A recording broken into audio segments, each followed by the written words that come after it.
Jorge, ¿qué tal? ¿Pasó algo relevante? Veo mucha ansia en el chat de YouTube, por fácil desviarse. Déjame primero saludar ganas de que hablemos. a César Yacosa, Switcher Master del YouTube de FM del Sol en la tarde de hoy. Buenas tardes para todos.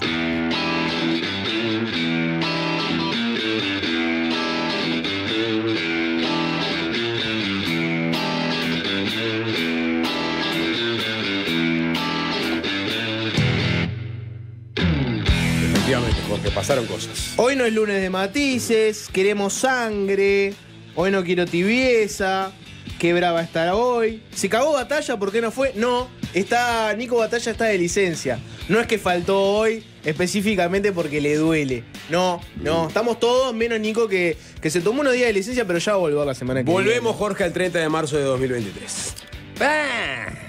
No. ¿Sabes a dónde volvemos? ¿A dónde? A febrero. ¿De 2023? Sí. Volvemos a donde todo esto se origina. A la explanada de la Intendencia de Montevideo. Exacto. Bien, yo creo que perfecto. siempre es como que es la idea del eterno retorno, como manejaban los filósofos alemanes, o Milán Kundera en su libro, no sé si en La insoportable edad del ser. La idea del eterno retorno, el eterno retorno al momento en que Romina Celeste va a protestar contra el acto de homenaje a Lula en la Intendencia de Montevideo, con un megáfono, con un parlante, termina a los insultos con distintos militantes que había ahí. Todo es culpa de Cosa, entonces. Y con Julio Toyos, Sí, ¿no? claro. Que lo trató de puto. Eso, ALDL. O sea, estamos en el año 1 DL, después de Lula. Exacto, y ahí, la refriega con los inspectores de tránsito, el salivazo de Romina Celeste, la detención, la condena por un delito de desacato, y la condena a 7 meses, en realidad con libertad a prueba. Y la prensa que fue a preguntarle a distintos dirigentes del Partido Nacional quién era Romina Celeste. ¿La conocen a Romina Celeste? Esta militante del Partido Nacional que fue a protestar contra el acto que hizo la parte ICOSE de Lula. Y ¿quién respondió que no tenía ni idea quién era? Gustavo Penades. Y ahí arrancó todo. El hombre que el 30 de marzo terminando esta conferencia de prensa. Que quiero el teléfono de la persona que le dijo a Cosa en algún momento, ¿no te gustaría traer a Lula y hacer un acto? ¿Le podemos dar algún tipo de premio? Hubiera pasado con otra cosa. Hubiera- Estaba ahí, lo hubiera Romina Celeste detonado estaba con todo. buscando el lugar para hacer ruido y hacerse famosa, como ella confesó.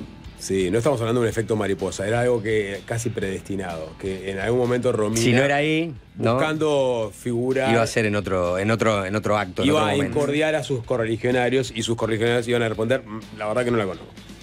Hoy el titular de Búsqueda dice lo siguiente, ¿no? Una nota de Maca Saavedra, compañera de esta casa, de Del Sol, productora de Doble Clic.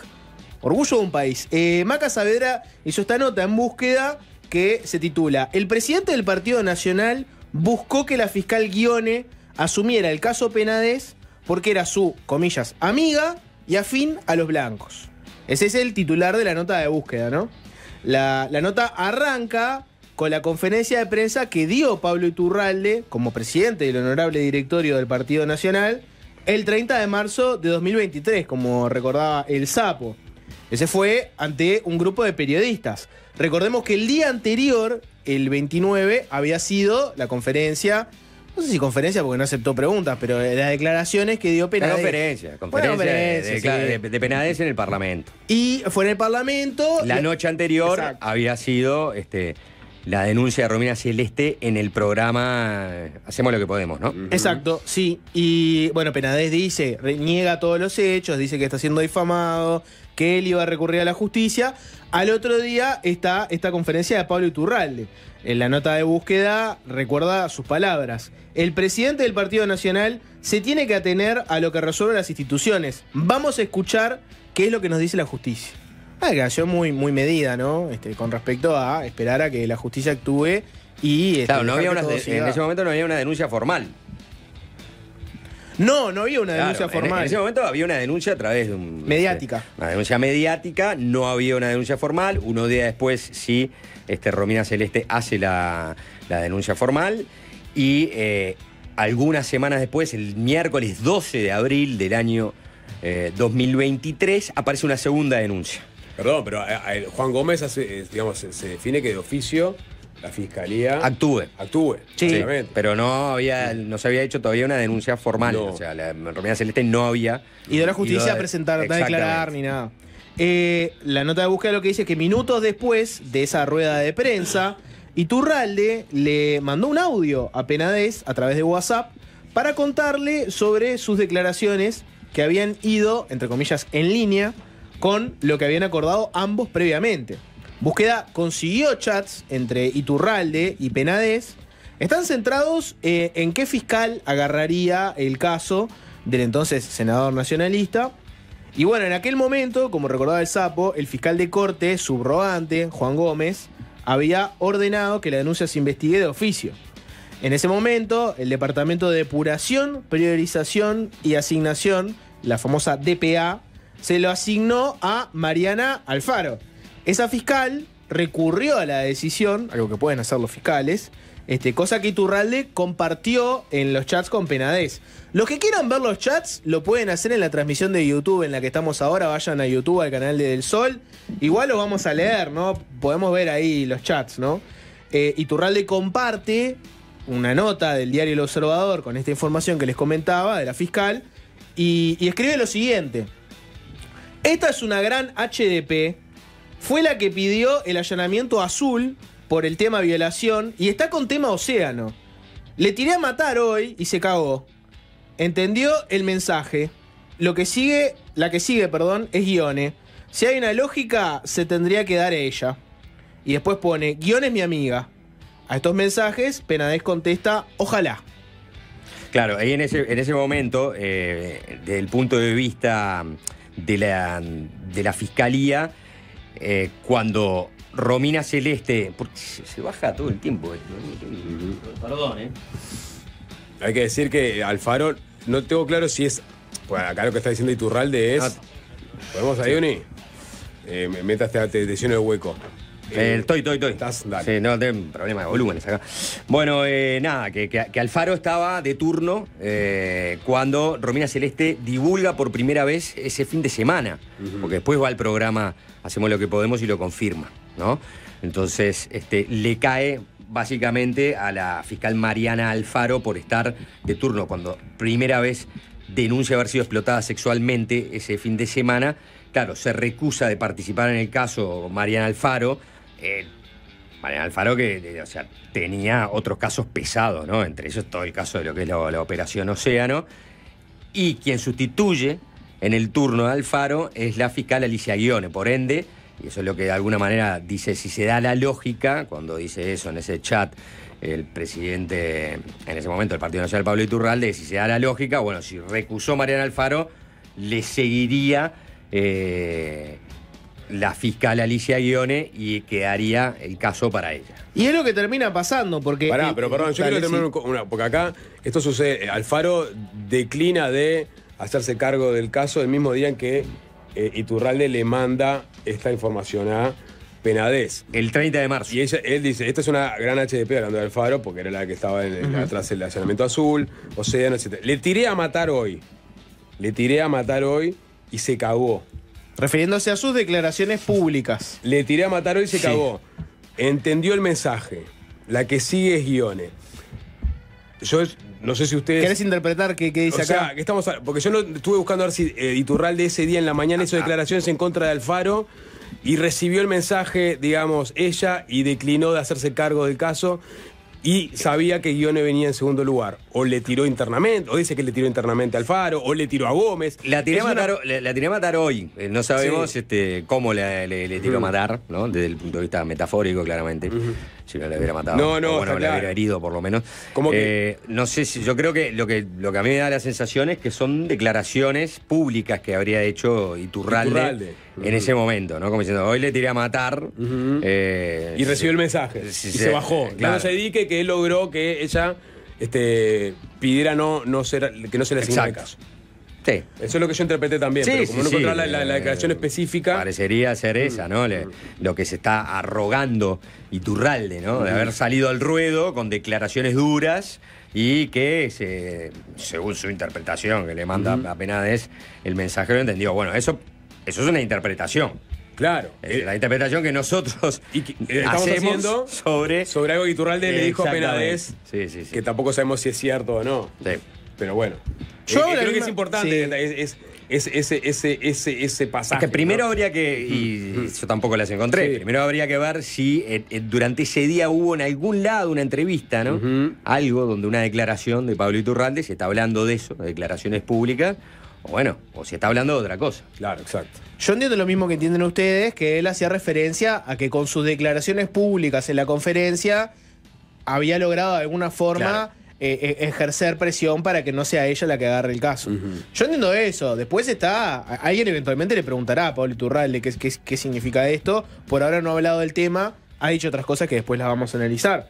Lo que les decía es que esto que pronosticaba Iturralde, de que eventualmente la fiscal terminara haciendo guiones, ocurrió. El 31 de marzo, la fiscal de delitos sexuales de tercer turno, Alicia Guione, comienza las investigaciones por el caso Penades, y ahí hay otro intercambio entre el presidente del Partido Nacional. Por eso yo puntualicé. Y Penades. Ocurrió porque era la lógica. Claro, viste que él dice, ¿no? Claro, o sea, si fuera lógico, quien seguiría ella después. sustituyó en el turno enseguida después a Alfaro fue Guione. Entonces, si a Alfaro recusa, le tendría que caer a Guione, ¿no? Acá no había una designación específica del fiscal subrogante de Corte Gómez. No. Lo que había era, bueno, automáticamente se recusó Alfaro, va hacia Guione el caso. Ahí Iturralde, en otros chats, le escribe a Penades lo siguiente, lo pueden ver en la transmisión de YouTube, ¿no? Dice, se lo dieron a Alicia Guione, me acaba de llamar, me pidió tu número. Es de total confianza, gran tipa. Y Penades a eso le responde, ok, gracias. Muy buenas tus declaraciones, gracias. Iturralde le contesta, las mereces y más. Iturralde después se explaya mucho más sobre este tema, envía 2 mensajes bastante largos, los vamos a leer si quieren en los siguientes chats. Se los leo tal cual, Como ¿no? si quieren, no se pregunta, se leen. Se lee, no, Claro. si quieren, es una forma de decir, ¿no? Ahí lo van a poder ver en YouTube, ¿no? El siguiente chat dice, Gómez entendió clarito las referencias a fiscalía en las declaraciones mías. Es un gran cagón y sabe bien que Alicia es nuestra. Porque yo hablé 1000 veces con Jorge Díaz que la tenía sumergida. Hay que presionarlo. Hay que empujarlo, que se caga y se va. 5 minutos después de ese mensaje, que amerita todo un análisis que lo vamos a hacer después, le escribe lo siguiente, ¿no? Con Alicia la tienen porque no procesó un impresentable CR, ¿no?, de Carlos Moreira, archivó la causa de Cacho, de las donaciones de las inundaciones, lo de las patentes del Cacho, y la semana pasada archivó lo de la violación en la fiesta de la LUC, en lo del Pino. Siempre crack y en la fiesta una mostra. Eso es lo que decía Iturralde, ¿no? Como diciendo, bueno, nos tocó una fiscal que es nuestra. Sí. Un mensaje para nada comprometedor si un día va a caer el celular de Penades en el topo de la fiscalía, ¿no? No, sí, sin duda, obvio. Es un mensaje que. Esos mensajes que nunca te van a dejar mal parado, ¿no? Crack y monstrua. Crack. Por confianza total. Y monstrua, ¿no? Le puso la K al final, ¿no? En un caso que vale aclarar, ¿no? Que, por ejemplo, el caso hay que recordar, fue una fiesta organizada por un dirigente del Partido Nacional, después de que se hubiera conocido, ¿no?, que la LUC quedaba firme después del referéndum, donde después de esa fiesta un adolescente de 16 años denuncia haber sido víctima de una violación grupal. Se empieza a investigar eso. La que investiga el caso le toca es la fiscal Alicia Guione, que no encuentra prueba como para seguir adelante en el caso y lograr hacer algún tipo de acusación o seguir con el caso. Pero aparte de eso, lo que sucede al mismo tiempo es que la denunciante, la adolescente y su madre retiran la denuncia. Entonces el caso queda archivado, porque ya no había una denuncia y porque no había no había encontrado la fiscal Guione ninguna prueba que le permitiera avanzar en el caso más allá de que se hubiera retirado la denuncia. Bien, llegué a la declaración de Iturralde de ese 30 de marzo. después de que Pero Penades era un tema delicado, como va a decir. No, archivó. no, Esto es una ahora crack. vamos a meter, eso digamos, iba, ¿no? obviamente es un caso, es absolutamente fuera de lugar el comentario en el momento que se hace público. Sí, obvio, ¿no? Esto era un marco de una conversación entre Penades y Sí. Iturralde en ese momento. Te doy pie, Sapo, para Sí. lo que decía Iturralde, ¿no? Esa jornada, ¿no? Bueno, nosotros, como dijimos antes, no estamos interpretando en base a los chats que vemos, y ahí parecería que Iturralde lo que dice es que con sus declaraciones públicas ejerce algún tipo de presión, ¿no? Ujú. Y vieron sigue que sobre Gómez Claro, también. sigue sobre, Sí. bueno, vieron que dice, ¿no? Gómez entendió clarito las referencias a Fiscalía en las declaraciones mías. Es un gran cagón y sabe bien que Alicia es nuestra. Qué Bueno, dique, ¿no? Bueno, Bueno, claro, como diciendo, en mis declaraciones yo les mandé un mensaje. Es una y se cagó. declaración bastante escueta y según él le dice a Penades, de pronto todos en Fiscalía o algunos en Fiscalía se entendieron el mensaje pero tengo la potente otra que estaba parte, son dando. cagones, tengo la otra ¿no? parte de la declaración. Gómez, de- Alfaro. La declaración de ese día, ¿no? ¿Qué Por había la cual dicho? se da dique Sí. Iturralde. En esa rueda de prensa, después de que se juntara la Comisión de Asuntos Políticos del Partido Nacional, sale Iturralde y habla por primera vez, ¿no? Como presidente. Dice que estaba en desacuerdo desde hace tiempo con el mecanismo que tiene el Ministerio Público para designar a los fiscales cuando las causas son trasladadas de una oficina a otra o cuando la institución interviene de oficio, que es lo que ha sucedido Sí. en este caso. Claro. Iturralde dijo que entendía que la dirección de depuración, priorización y asignación, la DPA, del organismo no sigue criterios objetivos y que en algunos casos se cae en la arbitrariedad. Los ciudadanos no tenemos las garantías en la designación de los magistrados como sí existen en el Poder Judicial, dijo Iturralde, que agregó que puso al tanto de esto ¿a quién? Al actual fiscal de corte, Bueno. Juan Gómez, Entonces, así como a su antecesor Jorge Díaz. a los dos. Exacto. O sea, esta declaración de Iturralde explica este mensaje que le manda Penades. Les metí la pesada públicamente de que esto era arbitrario y No, se fueron al mazo. Y no solo eso. Y quedó guión. Dice en la declaración pública que había hablado con ellos. Exactamente. Fue- Habló con Gómez y con Díaz. Claro. Fue yo activé y se fueron al mazo porque son cagones. Sí. Búsqueda consultó a Guione, después la vamos a Sabiendo que escuchar. Guione Bueno. estaba en segundo lugar también, ¿no? Claro. Era la que Pero, seguía. digo, con la declaración completa adquiere ahora una complejidad mucho más grande el asunto, ¿no? Porque ya no es yo estoy cacareando en un chat con Penades, una conversación privada que eventualmente fue pública, sino que ese chat viene a ser, de alguna manera, lo que él entiende que es confirmatorio de una acción específica que tiene. Una parte de la declaración pública de cuestionar cómo se seleccionan, ¿no?, a los magistrados fiscales a través de la oficina de depuración, y un reconocimiento de que lo había hablado con el fiscal subrogante y también con el ex fiscal de corte. Sí, sí, y que ¿No? a uno lo cagó a pedos o algo así, no sé cuál es la terminología utilizada, y al otro lo trató de cagón porque dice que lo apretó y que eso redundó en que Esa parte del chat, pero me refiero, Sí. públicamente había reconocido Públicamente que dijo había eso. hablado con los dos. con los dos. Hay Sí, que sí. presionarlo, hay que empujarlo, que se caga y se va. Ese es el concepto, ¿no? Críptico, ¿verdad? Son mucha vuelta.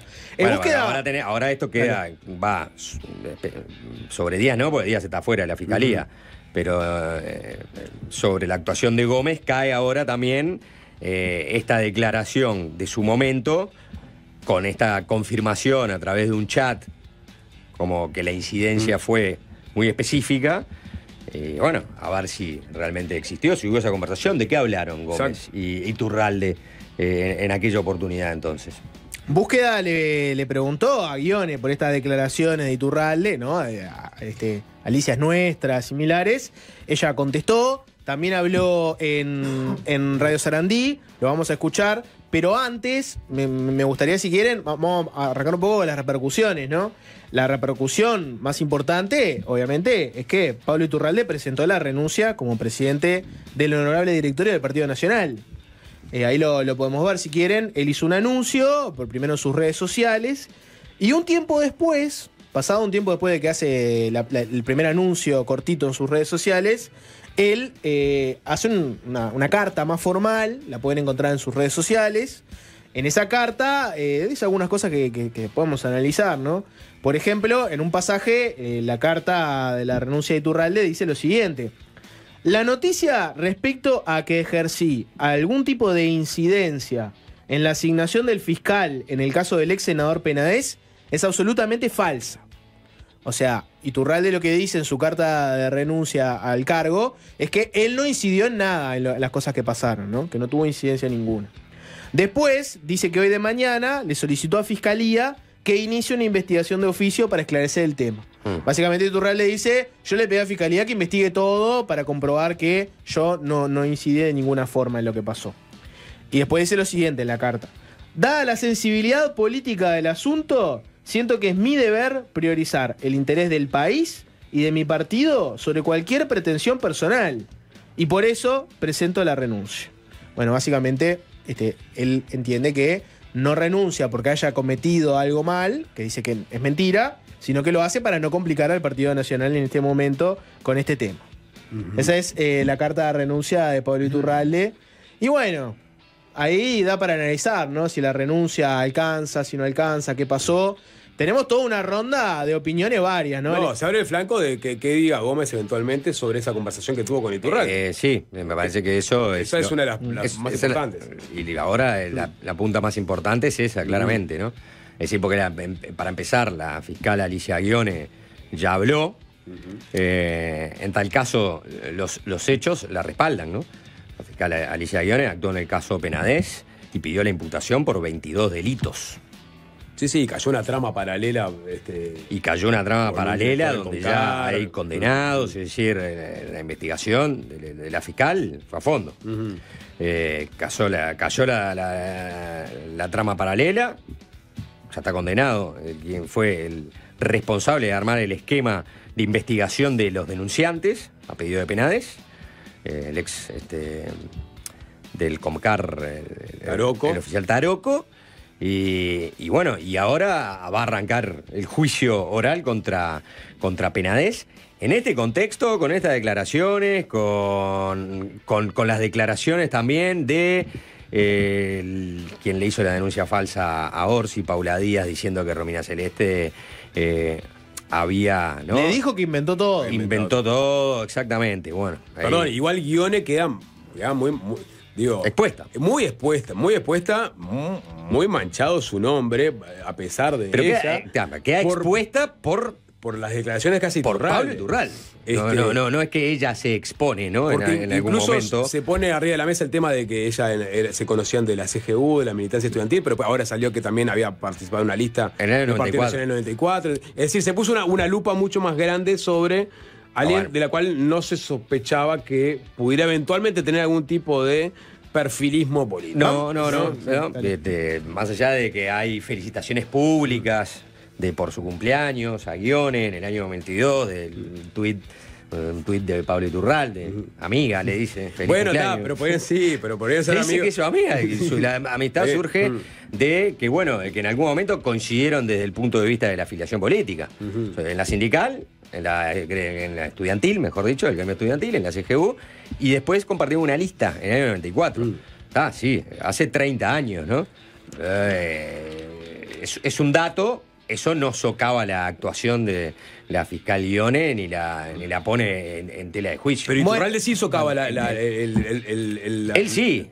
Exactamente. En sus declaraciones sí. Porque cuando habla del impresentable, no sé cuál es el término. En sus declaraciones le dice, esta de la nuestra va a jugar para nosotros. Claro. Y habla de que asume que hay un sesgo de interés en la actuación de la fiscal. Le hizo toda una lista de casos complicados para el Partido Nacional y donde ella había participado y entendía que... Vamos con Ghione primero. Te voy a cambiar un poco el orden, Alvin, cosa que te va a gustar mucho. Pues tenemos muchas declaraciones, ¿no? De esto salieron a hablar. Les voy a hacer una lista, ¿no? De la gente que habló de esto. Álvaro Delgado habló de este tema con una declaración bastante polémica. Yamandú Orsi salió después. Cose dio declaraciones muy fuertes sobre este tema que enojaron a buena parte del Partido Nacional. Se pronunció Sebastián da Silva. Graciela Bianchi dio una declaración que no se imaginarían por dónde agarró. Pero antes de todo eso, quiero que escuchen a la propia Ghione hablar de esto, ¿no? Porque como veníamos comentando, ¿no? Su actuación termina bajo la lupa. Primero, Búsqueda le consultó a Ghione por las declaraciones de Iturralde, ¿no? La fiscal dijo que no recuerda la llamada con Iturralde, pero no podía negar que alguna vez lo contactó porque lo conoce de toda la vida y no por un tema partidario. No hablamos del caso, de eso sí estoy segura, dijo Guione. Y agregó que recuerda que al inicio quería solicitarle a la justicia la intervención del celular de Penades y que por eso puede haberle pedido el número de teléfono. Esa es la explicación que le da Guione a Búsqueda. Después Guione habló con el informativo Sarandí. Alvin, si tenés por ahí, básicamente le preguntan por la acusación de que el presidente del Partido Nacional de alguna forma tuvo injerencia en el tema. Y además, bueno, le preguntan por todo ese chat donde está la lista de todos los casos complicados para el Partido Nacional. Y ella lo que dice es que está muy tranquila, que duerme tranquila, que ella nunca hizo nada indebido y que además está abierta a que le investiguen todas las causas que ella le tocó abordar, que no tiene nada para esconder. Escuchen lo que decía Guione en Sarandí. Con la mayor calma, digo, a Pablo Iturralde nunca lo negué, lo conozco de toda la vida. Mi única militancia fue en la facultad, en la CGU cuando era estudiante y después nunca más tuve una militancia. Pero él tiene varios hijos, yo también, coincidieron en el colegio, fueron compañeros de clase, por eso nos conocemos. Claro. Por eso es todo, no tengo más nada para decir que eso, digo yo, la verdad. En las causas que ahí veo que nombra y participé, hice lo que tenía que hacer, yo muy tranquila. Todas las investigaciones y todo lo que tenía que hacer. No voy a agregar más leña al fuego de lo que quieran decir. Parece que hay gente que no tiene cómo defenderse y se trata de hacer campañas sucias. Eso es todo lo que tengo que hacer. ¿Usted Me gustaría que los colegas hagan derecho en lugar de campañas sucias todos los días. Vieron que Guione, ahí al final, dice una cosa que es interesante. Ella hablaba de una campaña sucia. Y dice, me gustaría que los colegas hagan derecho y que no hagan este tipo de cosas. Guione entiende, después en otras declaraciones que le dio a Sarandí, entiende que puede haber una campaña sucia en su contra y que entiende que ese también es el efecto colateral de investigar a alguien poderoso. En el sentido de que ella tiene la sospecha de que la están enchastrando con este tema, ¿no? Guione entiende que alguien dentro de la fiscalía eventualmente... La quieren enchastrar. Bueno, no sé cuáles son las motivaciones, pero las filtraciones de fiscalía son permanentes. Tiene un calendario de fiscalía, de filtraciones. Ella que come de rebote, Guione. A mi entender, obviamente Iturralde tiene que renunciar al directorio, pero yo repito lo que le dice Iturralde a Penades, ¿no? Alicia la tienen porque... con Alicia la tienen porque no procesó un impresentable contador de Carlos Moreira, dando a entender que era una persona que había que procesar. ¿Ves? Un impresentable contador de Carlos Moreira. Y sin embargo, Guione no lo procesó. Y por eso es de las nuestras. Por eso digo que a Iturralde le hace un mal terrible a la imagen de Guione. Está clarísimo. Horrible. En el momento de que él dice es una de las nuestras, es un listado de denuncias que él entiende son causas que afectarían al Partido Nacional y que sin embargo fueron archivadas. Sí. No more further questions, como se dice. En YouTube hay un chat que arde. Están todas las declaraciones desde Bianchi, Da Silva, Delgado, Cose, Orsi. Hacemos una tanda corta y a la vuelta hacemos toda la ronda de repercusiones que hubo. Que realmente está que arde la situación, no solo en nuestro chat, sino en el sistema político, ¿verdad? Pero antes música. Música, maestro. Juan Chuní. Antes una canción de arranque y... Bueno... Vamos a pasar el chivo, ¿por qué no? Hoy, nota en Fácil Desviarse, Cristian Mirza. Vamos a hablar un poco del conflicto en la Franja de Gaza, de otra óptica, con la persona que estuvo, no sé si ustedes se acordarán de todo este episodio, ¿no?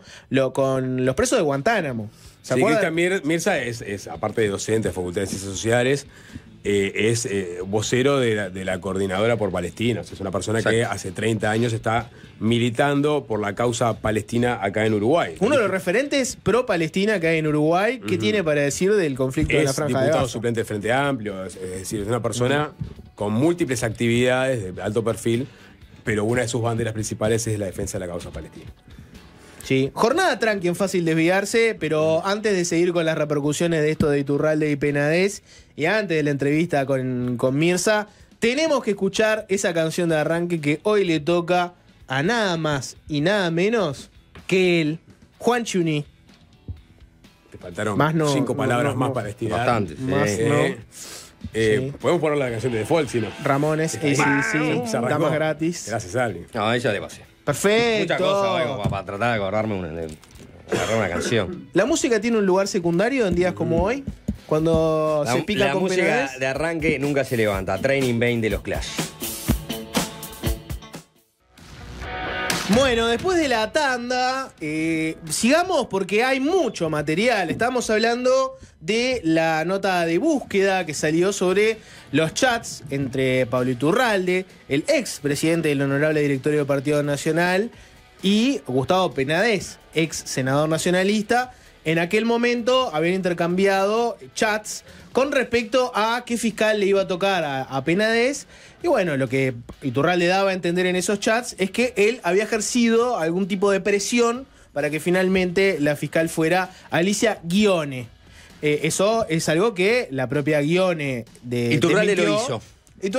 Fue un mensaje de Iturralde lo hizo. Iturralde lo hizo. Ahora Iturralde salió a decir Iturralde no lo hizo. Ghione salió a decir Iturralde no lo hizo. ¿Qué dice el resto del sistema político? Hay testimonios de todo tipo. Ahora lo importante es que dice Fiscalía, ¿no? Bueno, porque ese está lo el que ausente está lo que ahora, dijo ¿no? la fiscal Ghione, obviamente. Pero bueno, ahora en realidad el fiscal subrogante ya no es el fiscal subrogante. Exacto. Gómez, con quien públicamente Iturralde en su momento dijo que había hablado. En el mismísimo día en el que da la conferencia de prensa, él hablando del caso de la denuncia contra Penades, la denuncia mediática en ese momento contra Penades y la actuación de oficio de la Fiscalía, él dice en esa rueda de prensa que leyó el Sapo que había hablado con el fiscal Gómez porque entendía que, bueno, que deberían manejarse criterios objetivos para la asignación de la fiscal, o el fiscal en tal caso, el caso de la denuncia de Romina Celeste. Perdón, por lo que le transmite Iturralde a Penades en estos chats que divulgó hoy Búsqueda, Iturralde entiende que a partir de esas declaraciones públicas que dio, es que Gómez recibió el mensaje. Que Gómez se cagó. Que Alfaro no podía Se cagó, hacer. le trató de cagar. Exactamente. Él entiende que él incidió directamente en que ¿Qué hizo que Gómez se cagara? que Gómez se cagara y que le dijera a Alfaro que Alfaro no fuera la fiscal encargada y que pasara a... Bueno, esa es una suposición. Bueno, dice, ¿no? Gómez entendió clarito las referencias a la fiscalía en las declaraciones mías. Claro. Es un gran cagón y sabe bien que Alicia es nuestra, porque yo hablé 1000 veces con Jorge Díaz, que la tiene sumergida. Claro, digo, pero eso es una suposición. Si Gómez fue que le dijo a Alfaro o Alfaro fue la que se recusó. Sí, lo que no son suposiciones es que él admite haber hablado con Gómez para que se cumplan ciertos criterios. Entonces, en tal caso, el caso tenía que derivar en Alicia Ghione, ¿no? Y que eso terminó ocurriendo. Bueno, Ese adique ahí él manda el mensaje, Gómez se cagó. Se adique de que él Gómez se cagó? logró la presión. Sí. Que se cagó Gómez. Cagó. Bueno, ahí lo dice, ¿no? Que Hay que Gómez se empujarlo, cagó. que se caga y se va. Está cortito y al pie. No, dice que es un cagón Es también. un gran Sí, cagón. sí, es un gran ¿Cómo? cagón. Un gran cagón. Ahí lo tenés en el chat. Es un gran cagón. Sí. Es un gran cagón y sabe bien que Alicia es nuestra. O tiene un gran cañón.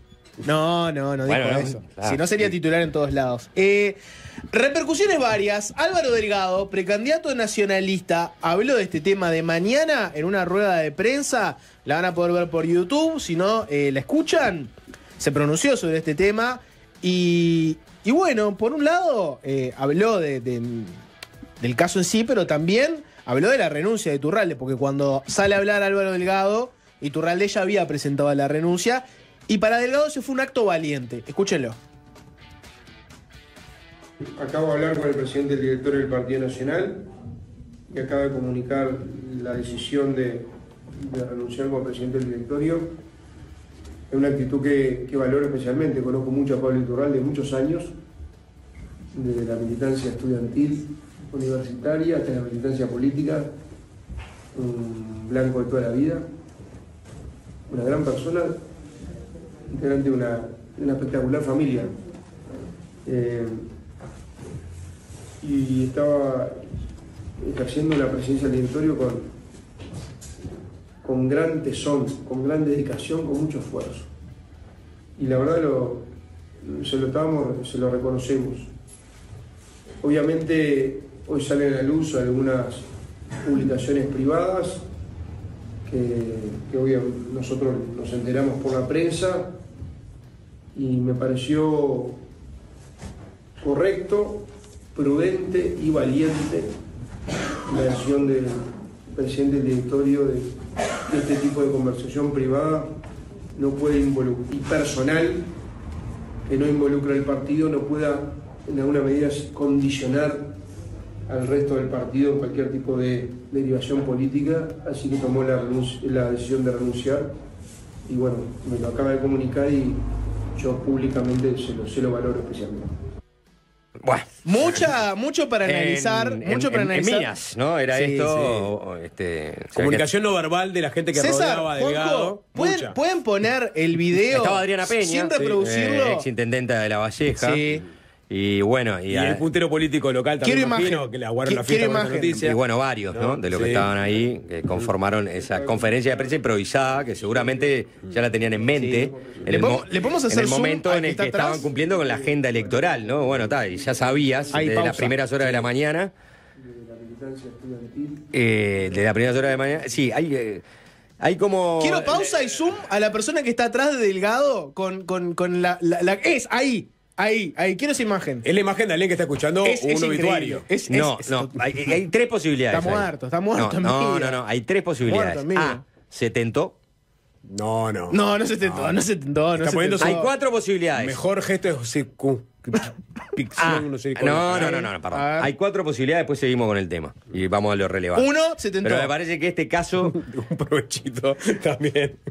Provechito. matutino. Sí. Dos, ¿está? Está muerto, para mí está muerto. Está muerto. Mirá los ojos. No, Está la muerto, mano en la boca está muertazo. ocultando algo. Está muertazo, está muertazo. No, mirá, no. Y ahí dijo, Pa. ahora sí, Pa. ese rostro y con la mano que se va recorriendo el cierre de su campera, se saca un poco el cuello de la camisa para afuera, se vuelve a tocar el Está coso. tremendo. Ahí ya es un grado de incomodidad, se remanga y cruza los brazos diciendo, qué cagada. Ahí sí, ahí en este momento está diciendo en el fondo. Pa. Oye, Pero- vos laburaste toda la semana para que Delgado Qué llegue, cagada, esté todo A armado tu para departamento. que, para Cagada. que tu departamento se sienta a gusto, que haga ruido, movimiento, esto. Vos te estás jugando también tu carrera política, ¿entendés? O sea, sos ¿Por qué aparece la foto un de minuano Danubio cada 2 minutos con la... Son temas técnicos que no tenés que comentar al aire, YouTube. como cuando te baja el No, volumen. pero qué, pero, o sea... Solo lo ves vos. O sea, Juanjo, puso por default una foto de Danubio. Cada Como vez que hay fondo de un escritorio hueco. de la computadora es esa. Bueno, ahí ¿Entendés es lo que te cuando- digo? El loco sí. está muerto por eso, está muerto porque le Está aguaron la muertazo. fiesta local. Está muertazo, ¿Entendés? boludo.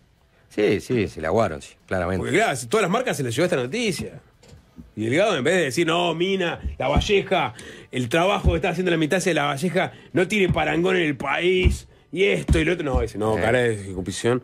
No, ya está.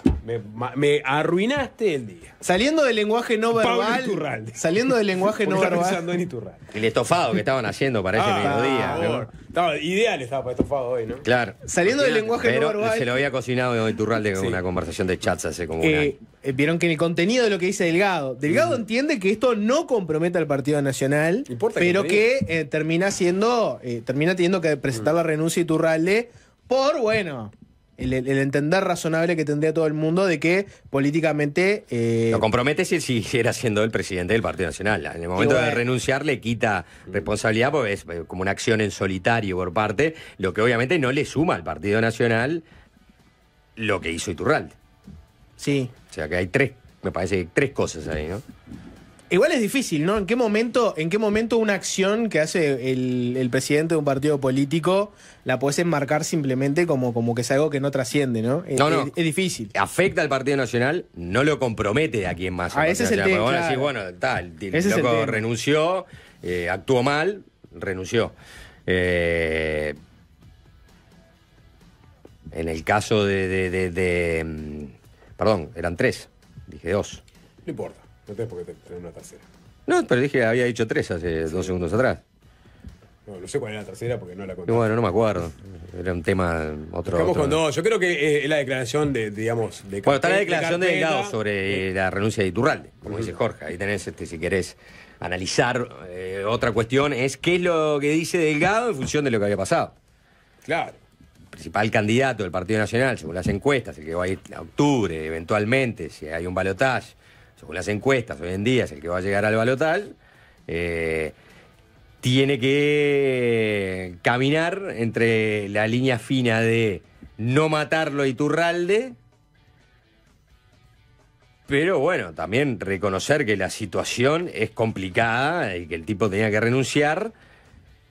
Y bueno, yo creo que Delgado blinda más a Iturralde de lo que muchos querrían de pronto. Hay un tema Tiró la de valiente, ¿No? que capaz que es como decís vos, le da un blindaje extra, le hace un mimo extra a alguien que igual tiene una militancia de añares en el Partido Nacional, ¿no? No lo podés matar al otro día. No, pero la de no. Valiente, Delgado se expuso a que mucha gente saliera a decirle, ¿cómo Valiente? Mirá lo que hizo, tuvo que renunciar porque lo agarraron. No fue nada valiente. Hay un tema subyacente acá que es las críticas sistemáticas que el gobierno, la coalición ha hecho a la Fiscalía y al sesgo que tiene la Fiscalía a favor de Frente Amplio en muchos casos a partir de De Díaz. El de Díaz, exactamente. Y ya, este es un caso que claramente te resta puntos a la hora de poner arriba de la mesa este tema. Ya tenés un antecedente con Fossati que pasó al Partido Nacional después de haber llevado adelante el juicio contra Astesiano. Ya tenés el caso de Subía, que era un fiscal, digamos, bastante conocido, que después termina siendo parte del Partido Colorado. Tenés del otro lado a Darviña Viera, que pasó al Frente Amplio. Pero tenés 3-1 en este momento, porque Guione queda enchastrada, enlodada sí. Pero en lo la que pasa es política. que más allá del 3-1, yo no lo diría por otros partidarios. Me parece que lo que pasa es el quilombo de la Fiscalía en general, el quilombo en el que queda metida la Fiscalía permanentemente. Pero entendés que el argumento en contra de la Fiscalía por parte del gobierno y coalición en este momento yo creo que se deshace un poco. Sí, creo que no es excluyente, Sapo. No es excluyente. Creo que es al revés. Es como la Fiscalía está tomada por nuestros adversarios. Nosotros tenemos que operar también dentro de Fiscalía para encontrar a los nuestros y que los nuestros nos ayuden. Eso es en definitiva lo que le dice Iturralde a Penadé. Vamos, Hay que Vamos por las nuestras. Va a agarrar una de las nuestras. Claro, Pero- tranquilo. Pero entonces 22 delitos, tranquilo. Vos entendés que las críticas que se le hace a la cabeza de la Fiscalía no tienen mucho asidero porque cada vez queda más claro que los políticos entienden que está lleno de fiscales partidarios, ¿no? Y eso no lo hace solucionar claro. con Que los un fiscales colegiado. actúan bajo un sesgo, con un sesgo. ideológico y haya un político partidario. colegiado, haya un fiscal que supuestamente dé garantías para todos. Los fiscales, cada vez más, son acusados de tener sesgos partidarios. Pero por eso, sí, cada vez más no, en algunos casos, ¿no? Bueno, ya tenemos dos casos, digamos. No quiero poner a Guione de en el... acusaciones tenés por lo menos 4. 4 evidentes. Díaz, que no es fiscal de corte, que fue fiscal de corte. Y después Fossati, porque termina en el Partido Nacional. Ahora Iturralde compromete a Alicia Guione con todo lo que dijo. Está bien. Y Darviña Viera. Darviña Viera que pasó a militar en el Frente Amplio. Y Subía que venía de antes. Y Subía venía de antes. Sí. O sea, sí, claro. Pero me explico, o sea, sea... se había bajado en el 2019. Sí.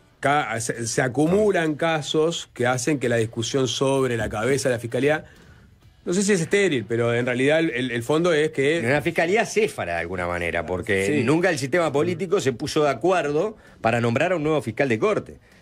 O sea, se va a Jorge Díaz y se necesitan 3/5 del Senado para aprobar un nuevo fiscal de corte, una nueva fiscalía de corte.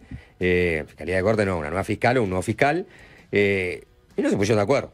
No. Quedó como subrogante Gómez hasta que ahora está Ferrero en este momento, ¿no? Se me fueron muy a la altura a hablar de cuestiones sistémicas. Acá queremos ver qué dijeron Orsi, Cose, Javier García, similares. Volvamos al barro. ¿Cómo abordó este tema el Frente Amplio? ¿No? Tema recontra importante. El presidente del Partido Nacional presenta la renuncia por estos chats con Penades. ¿Qué dijo Yamandú Orsi? Bueno, dio declaraciones a los medios. Estas son unas que levantó Telemundo. Escúchenlas.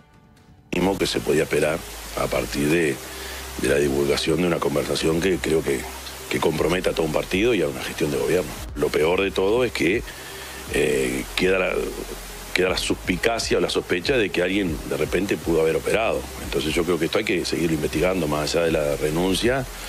Creo que acá hace falta ahora explicaciones a nivel de otras instituciones sobre el alcance de las acciones de carácter político sobre instituciones de carácter judicial, ¿no? ¿Cómo lo vieron? ¿Duro? ¿Suave? Vieron que dijo que presentar la renuncia era lo mínimo que se podía esperar, pero parece estar haciendo foco Orsi más en quiero explicaciones de otro estilo de y no todas las tanto en lo de todas las que escuché en el día de hoy. Esta es la declaración más asertiva de todas. Sin lugar a dudas. Bueno, hace el foco que lo que estamos hablando antes, ¿no? Que era el tema de fiscalía, ¿no? Bueno, que yo venga creo alguien que- de fiscalía a decirte cómo se investigan las cosas y qué garantías hay de que no venga alguien Esta fue a la primera decir- declaración de Orsi, habrá que ver después si vienen declaraciones posteriores. Sí. Pero en esta declaración Orsi puede salir a prender fuego todo. Tenés a un renunciante presidente del principal partido a vencer en las próximas elecciones por toda una serie de comentarios muy inconvenientes y bravucones y de jactarse de incidir en una institución del Estado como es la Fiscalía para favorecer a Penadez, que terminó imputado por 22 delitos. Tenés toda la mesa servida para venir y... Pero Juanchi, está Pitbull bueno y Pitbull malo. Pitbull bueno. No, pero Pitbull bueno y Pitbull malo están compitiendo en este momento. Sí, bueno. No son complementarios. No hay incentivo No, para ser claro, bueno.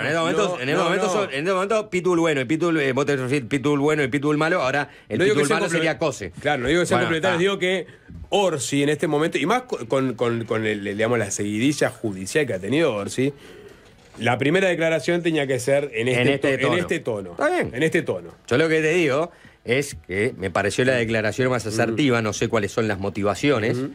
Vos decís que te parece que por lo que le había pasado a Orsi tenía que medirse en esta primera Exacto. declaración. Sí, está bien, me parece tomante sensato lo que decís. Creo que puso el foco en el lugar más relevante de todo eso. ¿Dónde es el lugar más relevante? Más allá de el hecho político que podés usufructuar a partir de esto, ¿no?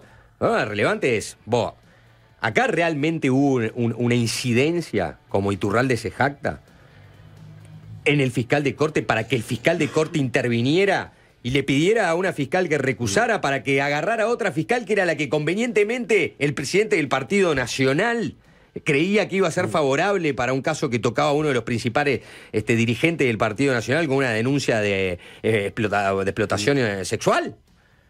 Bueno, ahí está el foco. Sí. Eso es lo más importante de todo ahora por saber. Es la pregunta más pertinente de respuesta más... ahí va Orsi. Pará, es la pregunta Sin, más... sin ser tan explícito, ahí dice, bueno, acá hay otra institución que tiene que también que Es la pregunta más, salir a aclarar los tantos, más ¿no? pertinente este momento, porque es lo que queda sobrevolando, que va a tener la respuesta política más inocua posible. Porque ¿qué va a decir Fiscalía? ¿Qué va a decir Gómez?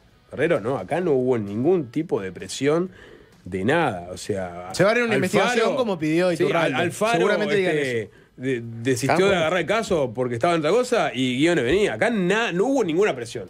Tablas, sigue partido. Sí, que quizás no existió ninguna presión. Llamó a Gómez y le dijo, mirá, esto es así. Acá va a ser como es en Fiscalía. Saludos. No lo sabemos, pero se va a abrir una investigación porque el propio Iturralde también lo pidió, ¿no? Entonces, seguramente la Fiscalía anuncie que se va a investigar todo este tema. ¿Qué dijo Cose? Ya escuchamos a uno de los precandidatos frente amplistas. ¿Qué dijo Cose? Que Cose tiene ese perfil más combativo, que va a todas. Recordemos que la semana pasada, o fue esta semana, Orsi tuvo aquella declaración bastante polémica sobre el gobierno. La semana pasada. La semana pasada. Sí, el fin de semana fue en realidad. Y bueno, El fin de semana en Río Negro que dijo que el país se caía a pedazos. Cose redobló la apuesta. Escuchen lo que dijo Carolina Cose en una rueda de prensa sobre este tema. Estamos frente a un hecho gravísimo, un nuevo hecho gravísimo, un nuevo escándalo en el marco de este gobierno, que el presidente de un partido político intente presionar a la justicia es un hecho grave. Y si además se trata del partido político que gobierna, creo que puede configurarse en una crisis política que afecta a lo institucional. Verdaderamente creo que la ciudadanía no es lo que espera ni lo que se merece de la política ni de los políticos. Y he visto que el Partido Nacional intenta cerrar estos temas o da por cerrado estos temas con renuncias. Pero vimos, por ejemplo, cuando se le dio el pasaporte al narcotraficante, ¿verdad?, que después hubo una reunión de altísimas jerarquías en la torre ejecutiva para confabular cómo mentirle al Parlamento, gravísimo todo, que unos meses antes de eso había una asociación para delinquir en la misma torre ejecutiva entregando pasaportes falsos. Entonces, cuando instituciones que tienen que defender las funciones clave del Estado caen en hechos de este tipo de forma sistémica, es verdaderamente preocupante e insisto, no es lo que la ciudadanía espera ni se merece. Mucho más dura Cose que Orsi, ¿no? Bueno, sí, obvio. ¿O no lo vieron así? Sí, Cose agarró la militancia frente amplista, la que estaba ahí. Esta te la sumo a todos los demás. Sí, y también no dio el beneficio de la duda, ¿no? Me parece que en el caso de Orsi, capaz que si querés fue más al estilo, bueno, hay que comprobar qué pasó esto. Acá ya es bueno, ya venimos de lo de Astesiano, Marcet, etcétera. Está, otra vez una renuncia y se terminó, ¿no?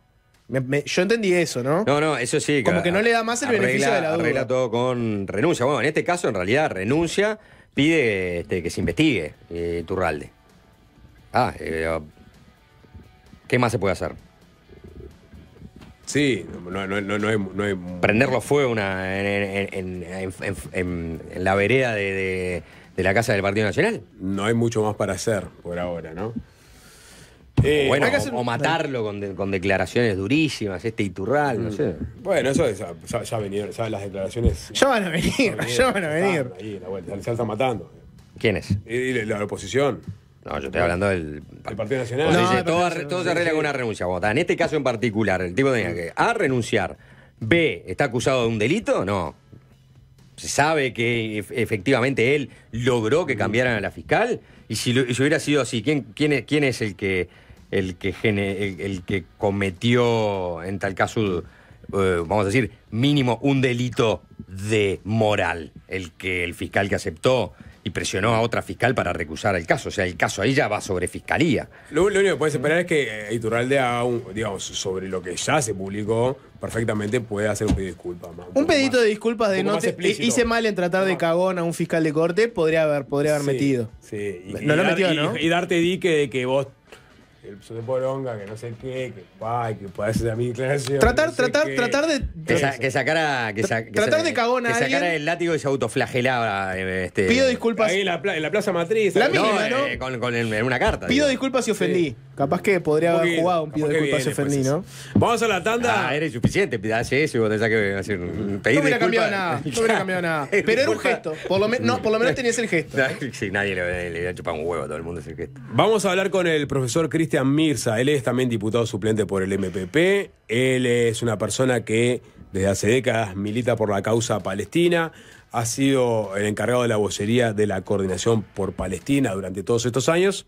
Y obviamente el tema por el cual los convocamos es la escalada de violencia en Medio Oriente, la invasión de Israel en Gaza y los atentados del 7 de octubre de Hamas. Ya venimos. Como lo anunciamos antes de la tanda, vamos a conversar en los próximos minutos con Cristian Mirza, en este momento diputado titular por el MPP desde diciembre del año pasado, históricamente asociado con la causa palestina, con la coordinadora por Palestina y también profesor y obviamente una persona que cuando hay que buscar un interlocutor que hable desde el lado de la causa palestina, bueno, es de los más referenciados y los más buscados. Mirza, bienvenido, ¿qué tal? Un gusto estar con ustedes. Antes de meternos, digamos, en el meollo del asunto, en realidad todo es un poco el meollo del asunto, pero nació en el Cairo. Efectivamente. Mirza en el año 57. Cierto. Y prontamente arribado a Uruguay, año 63, es decir, que vivió poco tiempo en esa zona del mundo. Sí, sí. ¿Y cuándo empieza a interesarse por el asunto palestino? Y eso fue sobre los 80s aproximadamente. Yo en los 70s, obviamente adolescente, joven, siempre tenía en mente, más allá de que milité en ese entonces, era parte del Partido Demócrata Cristiano. Militamos en la resistencia contra la dictadura, pero siempre tenía esa idea de volver a mi patria de origen. Y recuerdo que hice un año en la Facultad de Humanidades la licenciatura de Antropología con la idea de seguir el posgrado de arqueología y volver hasta allá. Hay pleno empleo en arqueología en Egipto, ¿no? Sí, claro. Pero bueno, las circunstancias de la vida me empujaron, favorablemente, ¿no? Desde luego, a quedarme aquí en Uruguay. Por supuesto que me siento total y absolutamente uruguayo, tanto como egipcio, ¿verdad? Yo no reniego nunca de mis orígenes. Y desde luego también que teniendo una de mis abuelas nacidas en Haifa, en Palestina, y uno de mis abuelos nacido en Beirut, en el Líbano, en fin, entonces eso me caló hondo y me sigue calando hondo. ¿Maneja alguno de los idiomas de sus...? Mirá, vos sabés que yo cuando llegué al Uruguay hablaba francés, árabe y un poquito de inglés. El esfuerzo que tuve que hacer yo para aprender a hablar correctamente el español, a mí me hacían bullying en la escuela, ¿verdad? Lo que se dice bullying ahora, se burlaban. En aquel momento no existía el término. Claro. Prácticamente fui perdiendo el árabe. Y mi madre siempre me decía, mirá, tenés todo acá en la memoria, solo que tenés que recuperarlo para que salga a flote. Y aprovechando la pandemia, en términos simbólicos, ¿no? Si es que se puede decir aprovechando una pandemia, estuve tomando clases de árabe con uno de los que vinieron de Guantánamo, con Ali, excelente docente, y estuve un año.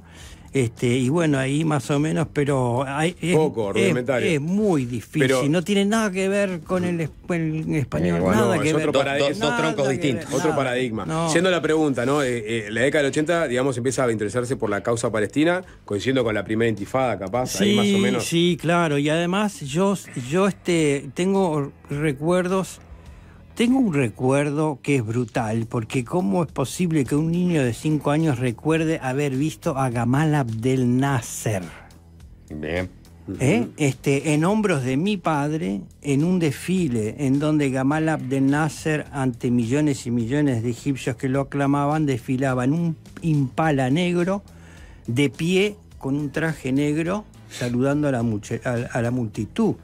Y luego también me interesé mucho, y en los 70 ya empecé a leer muchísimo sobre el conflicto árabe-israelí, y yo fui muy partidario y sigo siendo partidario de Yasser Arafat, de Al-Fatah, que tiene un tronco diferente a algunos grupos de la resistencia palestina actual. Vamos a llegar a la conversación.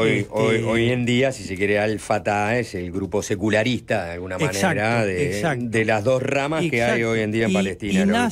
Y Nasser era justamente, tenía una influencia del marxismo, a tal punto que un día yo le pregunté a mi padre las razones por las cuales habíamos emigrado. Yo le dije, pero ¿a vos te persiguieron? Y en realidad nosotros somos árabes no musulmanes, árabes cristianos maronitas, ¿sí? Y él me dijo, no, me pidieron, él trabajaba como contador en un banco del Estado, y me pidieron solamente una prueba de suficiencia del árabe. Obviamente la salvé y me confirmaron en el cargo. En aquel tiempo, Nasser persiguió más a la hermandad musulmana que a los cristianos, que hoy somos 10 millones, de los 100 millones en Egipto hay 10 millones de cristianos ortodoxos, armenios, maronitas. Maronita es lo mismo que copto, porque el cristiano egipcio se le dice copto, ¿no? Sí, hay coptos y hay maronitas. Nosotros somos de la iglesia de Nuestra Señora del Líbano, de San Marón, pero con autoridades eclesiásticas, con relativa autonomía, igual reconoce a la Santa Sede, en fin, y básicamente la doctrina es sustancialmente la misma. Nos vamos arrimando lentamente al tema, ¿no? Dijo que partidario de Arafat, de Fatah, del movimiento de la OLP, obviamente en su momento. Estamos hablando de un movimiento que en sus orígenes era una guerrilla, que cometía, digamos, actos de terrorismo, porque era el método que entendía más eficaz para lograr los objetivos, que en un momento dado depone de las armas, de esas acciones, Arafat, el propio Arafat en un momento reniega del terrorismo, el año 90, 91, 92, para poder sentarse en una mesa de negociación con Israel y los otros interlocutores de la región y también Estados Unidos. Cosa que jamás no ha hecho, ¿no? De hecho, Fatah y Hamás han estado enfrentados duramente a partir de ese momento. No lo admite jamás en su carta fundacional. Entiende que las negociaciones, las conferencias por la paz son todas traiciones. Sí, salvo que en el 2007 hay un documento suscrito por Hamás que termina reconociendo los límites del 48. Del 47 en realidad. Termina reconociendo, en fin. Y lo que plantea Hamás, a ver, yo creo que... Pero eso para graficar, digamos, la diferencia que existe entre Fatah y Hamás, ¿no? Obviamente. Y Mirza se declara partidario del accionar de Fatah. Sí, siempre lo fui, pero yo reconozco la legitimidad de las organizaciones todas de la resistencia palestina. Aún cuando por más que la propia Fatah esté en contra de esas acciones. Aún cuando pueda discrepar en alguna de las tácticas o de las estrategias, yo creo que hay hoy inequívocamente un pueblo que tiene organizaciones múltiples, porque está el Frente Democrático por la Liberación de Palestina, el Frente Popular, la Yihad, en fin, hay varias. No deja más, claro está, que tiene la mayor capacidad política y operativa en el terreno, ¿verdad? Eso no cabe ninguna duda. Pero son organizaciones de la resistencia palestina y yo creo que este proceso, nosotros si no lo contextualizamos históricamente, ya no solo desde el 47 a la fecha, sino incluso desde los antecedentes decimonónicos, es decir, del siglo XIX, con la creación del sionismo, claro, y luego con el acuerdo secreto de Sykes-Picot en 1916, la Primera Guerra Mundial, la declaración de Balfour, y el reparto de las antiguas potencias coloniales de toda esa zona. De hecho, hay muchas fronteras que son artificiosas, creadas justamente... Sí, por el Sykes-Picot. Claro, una vez que cayó el Imperio Otomano. Sí. A ver, ese contexto que muchas veces queda de lado por lo circunstancial o lo coyuntural, es un contexto complejo, porque requiere, como usted mismo está diciendo, bueno, irse a la creación del sionismo después de la humillación de la degradación del oficial Dreyfus, cómo reaccionaron ahí Teodoro Herz, periodista que había ido y había participado, ¿no?, de ese acto de degradación pública, cómo cae también, ¿no?, de alguna manera el Imperio Otomano, cómo ingresa ahí a repartirse la zona Francia y el Imperio Británico, Bretaña, claro, con ese acuerdo, como hay presiones también muy fuertes, sobre todo de Rockefeller, ¿no?, para que Arthur Balfour hiciera esa declaración prometiendo un hogar judío en el año 17, y el retorno que van haciendo los judíos al lugar a partir de los años 20, los años 30, y bueno, y ahí nos vamos acercando a la posguerra, ¿no?, con la resolución de la ONU del año 47. Y usted hace todas esas menciones. También deberíamos mencionar la creación de los hermanos musulmanes en la década del 30, claro, ¿no? Claro, sí, y mencionar muchas cosas, entre otras que judíos y musulmanes pelearon juntos contra el Imperio Británico en tiempos del protectorado. Sí, eso está claro. Y eso también se olvida. Es decir, que había una convivencia relativamente pacífica, una coexistencia entre los distintos grupos y colectividades que habitaban esa tierra hermosa que es Palestina. Y que hay, entonces yo hablo siempre de que hay 4 clivajes para explicar lo que está sucediendo hoy, que es el clivaje ideológico, el clivaje político geopolítico, en segundo lugar, el clivaje económico y el clivaje cultural religioso, que es innegable. Es innegable. Son 4 clivajes en donde la articulación puede explicar de una manera u otra lo que la masacre, la matanza que está sucediendo hoy, porque a mí me dicen, no, pero en fin, no es tan...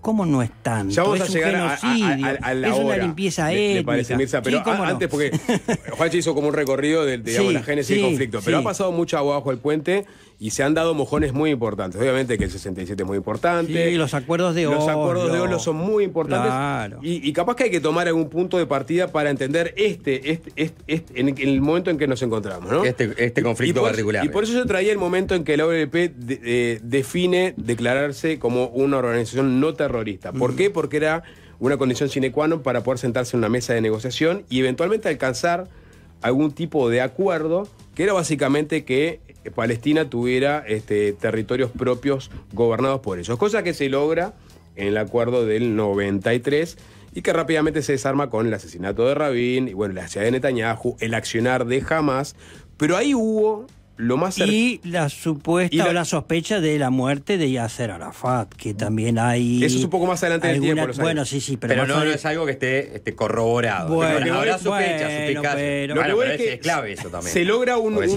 conjetura. Un finísimo, digamos, acuerdo, que obviamente las dos partes se encargan de boicotear de alguna forma, Netanyahu avanzando con los asentamientos, Hamas haciendo atentados de gran envergadura. Pero se había llegado a un inicio de un acuerdo donde iban a convivir dos estados, ¿no? Y muchos quieren volver a ese momento donde parecía que se iba a resolver digamos, este histórico de ese encuentro. ¿Usted toma ese momento como un lugar de esperanza y hace críticas también al accionar de, por ejemplo, Hamas, que fueron parte para que lo que se había avanzado se desgranara rápidamente? Yo creo que hay responsabilidad de todos, pero la principal es la idea misma del proyecto colonialista, que en inglés además está asociado con el settlement, es decir, con la colonización propiamente de territorios. Es decir, en el proyecto originario de cierto tipo de sionismo, porque después se discute si hay un sionismo progresista, si no hay, en fin, hoy este sionismo es una ideología supremacista que lo que pretende es eliminar un pueblo, hacer limpieza étnica. ¿Para qué? Para construir, edificar el gran Israel, el Eretz Israel. Entonces, que sí hubo responsabilidad. Pero los muchos sionistas le dicen nunca quisimos hacer una limpieza étnica. Obviamente lo toma como un agravio. El hecho es que desde 1947, 1948, incluso antes, lo que hizo el Estado de Israel, incluso antes con organizaciones terroristas como fueron la banda Irgun y la banda Stern, fue una estrategia de expulsión sistemática y planificada y eliminación de un pueblo nativo que en aquel entonces era mayoritario en esa tierra. Y si ustedes ven la historia del desconocimiento, del no reconocimiento de todas las resoluciones, yo tengo varias acá que Israel desconoció lisa y llanamente: 181, 194, 242, 446. La 181, la posterior a la Guerra de los 6 días. Claro, ¿no? Yo te puedo mencionar un montón. Pero lo que pasa es que ahí ya estábamos en medio del conflicto. Espera un poquito. Ahí ya estamos en el medio del conflicto. No, espera un poquito. La Nakba, ¿qué es la Nakba? Si no es la expulsión de 800.000 palestinos de su tierra en 1948. Está bien, pero... Y a partir de allí la expansión colonialista... Una guerra. O sea, se desata... Sí, porque claro, primero ¿por qué hubo una guerra? Porque no hubo Porque no se reconoció el hecho de que se le daba a menos del 7%, así, al menos del 30% de los habitantes de Palestina, el 54% del territorio, cuando eran propietarios del 7% de las tierras en Palestina. Entonces, lo veían como un trato injusto. Y además, reconocían un proyecto claramente aliado de Gran Bretaña y luego de Estados Unidos de incursión en el Medio Oriente. Por eso yo te digo que Mirza, el tema es geopolítico también. Tomando ese punto de partida, ¿no? Tomando ese punto de partida, y vamos a tomarlo como correcto, ¿no? Es decir, creyeron que era injusto la resolución que había adoptado la ONU de los 2 estados, más Jerusalén como capital internacional, ¿no? Es decir, que era administrada por alguien que era nombrado por la ONU. Los judíos y los futuros israelíes aceptaron la resolución como buena, porque les reconocían un estado en la zona. Los palestinos no, y el los Estado palestino nunca no nació en aquel momento. Y los estados árabes circundantes, coaligados, al no aceptar la resolución, iniciaron una guerra. A partir de ahí hay una guerra. Sí, con todas las injusticias que va a traer la guerra, por ejemplo, la Nakba y todo lo que fue el desplazamiento de los palestinos, el nacimiento de los refugiados palestinos. Pero Juancho, yo lo que te entramos digo, en una guerra. Pero Juancho, yo te digo que antes de la guerra de los 6 días hubo una intencionalidad de las bandas. ¿Del 48? Sí, de las bandas. ¿O de los 6 días? Antes de la guerra de los 6 días. Ah, ok, se nos va al 67. No, antes de la guerra de los 6 días estoy diciendo que hubo una intencionalidad explícita, manifiesta en el terreno, en la misma Palestina, de expulsar al pueblo nativo. ¿Se entiende? Entonces yo digo que eso fue un proceso que fue empeorando hasta llegar a nuestros días, en donde hay declaraciones que hablan de... A ver, ¿qué es lo que quiere el régimen de Netanyahu? Que los palestinos desaparezcan, sea por las buenas o por las malas. Pero es lo que quiere jamás con los... no, jamás quiere recuperar... quiere en su carta fundacional parece bastante claro. ¿Qué es lo que quiere? Y bueno, puedo leer algunos de los artículos. En 2017, en el 2017 reconoce las fronteras del 47. En el 2017 hay un documento que firma Hamás. Ahora, pero ellos no dicen vamos a eliminar al pueblo judío.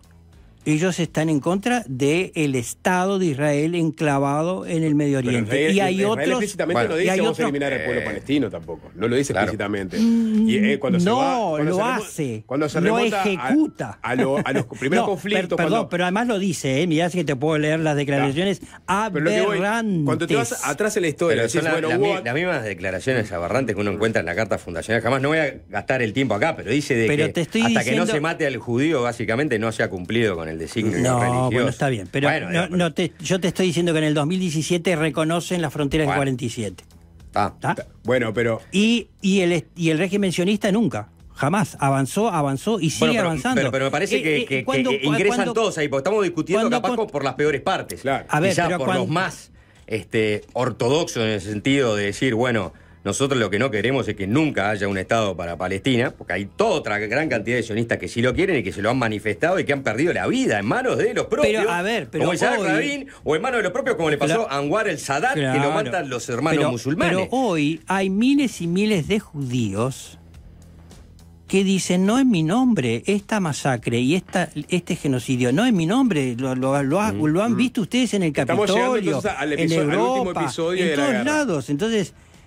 hay un régimen que es que lo que quiere es exterminar un pueblo. Mirza, teníamos a Gaza liberada desde el año 2005. Israel decide retirarse de... Retira los colonos de Gaza. Exactamente. Y los encierra. Y queda la población con las condiciones que se mencionan. Quedan liberados a Sosar. Gana Hamás las elecciones, claro. O sea, que queda en mayoría.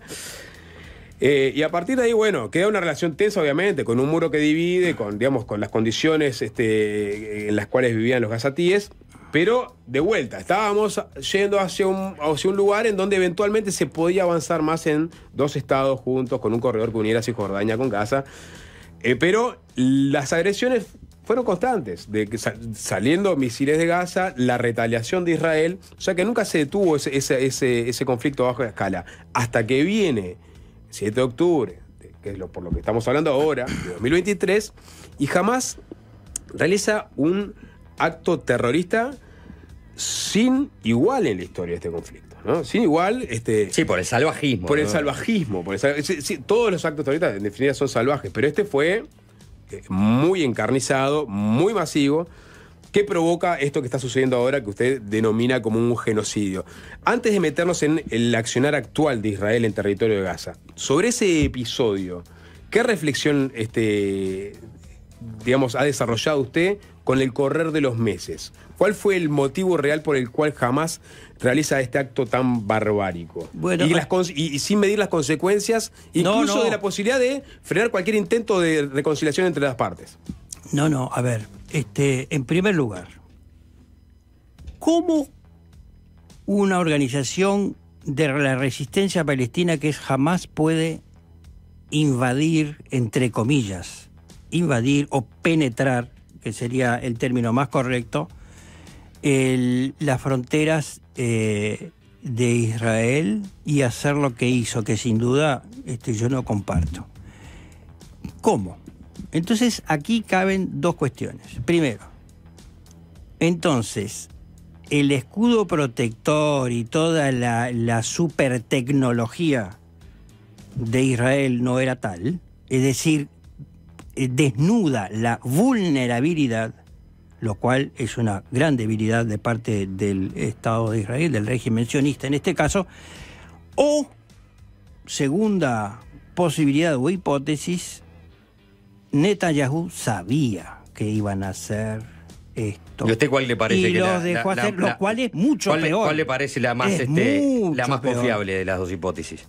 Porque una es un atentado de falsa bandera, donde usted estaría admitiendo, si a usted le parece que esa tiene cierto asidero, que el líder, ¿no?, de un gobierno va y deja que cometan un atentado donde ingresan contra a la su casa. Propia gente. En la misma teoría conspirativa de propia gente que es degollada, familias enteras, Sí. ante los hijos, niños, madre, bueno, padre. A ver, Juancho, capítulo aparte es lo execrable que intentan mostrar los medios. Sin duda, pero no ingresamos. Porque yo te puedo. Ingresamos en la teoría, yo te puedo, como en la misma teoría de que Estados Unidos se hubiera hecho voltear la Torre Gemela, porque ya sabía de la operación de Al-Qaeda. ¿Parece plausible esa teoría o no?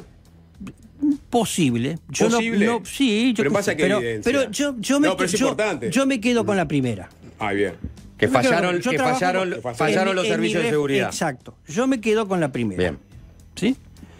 Y si yo me quedo con la primera, estoy reconociendo una capacidad de la resistencia palestina de vulnerar un sistema de defensa que parecía inexpugnable y ya no lo es. ¿Sí? ¿Por qué lo hace Hamás?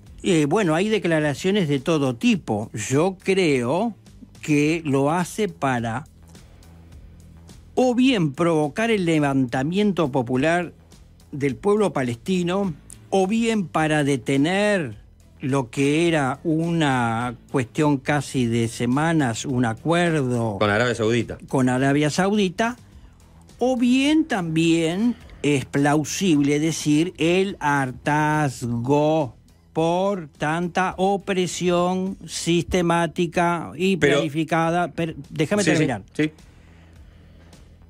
Porque en el fondo, ¿de qué se trata esta acción? Es decir, estamos acá, vamos a defender nuestra libertad y nuestros derechos de autodeterminación a como dé lugar, porque yo en algún momento dije, los procesos de independencia en América no fueron nunca de guante blanco, fueron procesos de lucha armada, ¿verdad? La independencia la logramos gracias a nuestros héroes de la patria. Bueno, si hay un pueblo que es oprimido, sojuzgado en sus derechos más elementales, como por ejemplo el de la movilidad, después de haber construido 250 checkpoints en Cisjordania, no estoy hablando de Gaza, Cisjordania, y un muro de 800 kilómetros de longitud.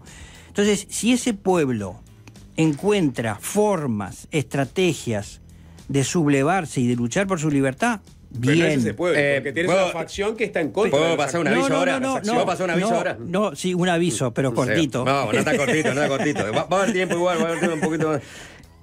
A ver, pongámosle que sí. A mí el paralelismo con la lucha por la independencia del Reino de España o la corona española, cuando lo pensamos en Hamás, Lo pienso en las distintas organizaciones de Hamás me cae la grosero, resistencia. porque en realidad, si uno piensa, ¿qué buscaban aquellos criollos independentistas? Bueno, que ya en un principio restituir, ¿no?, el poder español, que estaba, había otra ocupación que era la de Napoleón en España.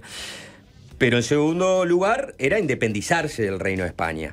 No era la destrucción del Reino de España. Y si yo leo parte de los artículos, yo sé que usted me va a decir, no, en el 2017 hay un reconocimiento, pero yo leo parte de los artículos de la Carta Fundacional de Hamás y digo, yo que se puede agarrar cualquiera, el profeta, que Alá le bendiga y le dé la salvación, ha dicho, el día del juicio no llegará hasta que los musulmanes combatan contra los judíos matando a los judíos. Cuando el judío se esconda detrás de piedras y árboles, las piedras y los árboles dirán, oh musulmanes, oh Abdullah, ahí hay un judío detrás de mí, ven a matarlo, ¿no? Dentro de una cantidad de artículos donde esta carta fundacional de Hamás trata a Egipto de traidor. Apela por un gran califato donde la tierra sagrada que es propiedad de los musulmanes, o sea que hay una lucha religiosa, no admite la existencia en esa tierra de un Estado judío, o sea, no admite la existencia de judíos. Entonces, usted me señala el intento de exterminio o el intento de genocidio, que es totalmente controversial, porque eran 1,5 millones de palestinos en Palestina en el año 48 y ahora son 6 millones, es decir que no es muy efectivo ese exterminio, sea gradual, o sea parcial, o sea total. Y en definitiva... O sea que vamos a esperar a que maten 1 millón de palestinos para declarar que es genocidio. Vos sabías que es un genocidio. Que juzgaron a un general por la matanza de 18.000 en Sarajevo por genocidio. Pero ¿sabías eso, Juancho? Sí, pero... Y bueno, entonces no es cuestión de decir vamos a esperar a que maten 1 millón. No estoy diciendo eso es absurdo. Yo estoy diciendo es que si un genocidio es total o parcial. En curso, cuando hay intencionalidad. En curso hay 6 millones. O sea, quintuplicaron la población. O sea, es difícil, pero dejemos ese punto de lado para no empantanarnos ahí. A lo que voy es, ¿cómo no, si hablamos de los clivajes geopolíticos, no pensar que detrás hay un Islam fundamentalista de los hermanos musulmanes, donde Hamás hoy en día es parte de eso, que está ilegalizado en Egipto, ¿no? Los hermanos musulmanes desde hace algunos años atrás, con la interferencia de Irán a través de sus milicias, ¿no? Hamás, Hezbollah, en su momento, bueno, la OLP, en su momento las milicias libanesas, es decir, y Qatar, que financia justamente a Hamás. Entonces, no es que Israel está en el medio de un lugar donde ve que sus interlocutores quieren todos sentarse a una mesa a darle la mano y decirle, tranquilo, nosotros solamente queremos lo nuestro. No, nosotros queremos destruirte.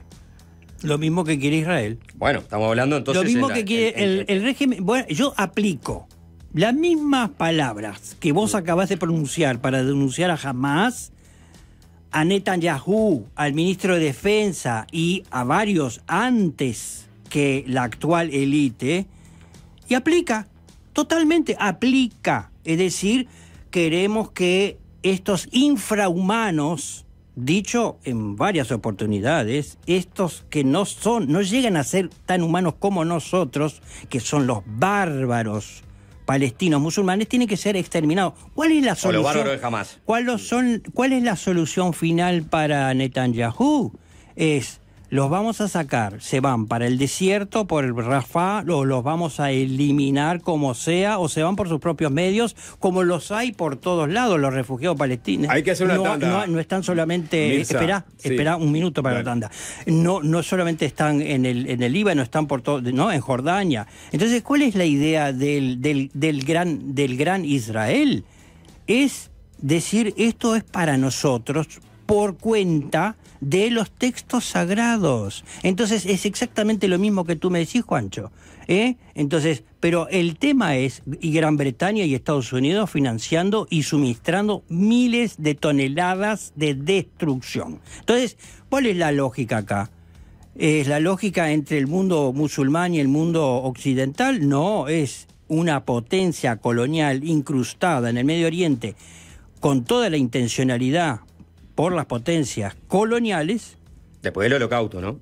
Sí, pero bueno, a ver, si algo aceleró eso, fue la matanza. Yo te estoy diciendo que el Holocausto, ¿cuándo aconteció, Juancho? Que Amir al-Husayni, el gran mufti de Jerusalén, era aliado de los nazis. O sea que los intereses pero en 1910 eran parte de aquella Palestina. Pero Teodoro Hess escribe El hogar judío en 1897, Juancho.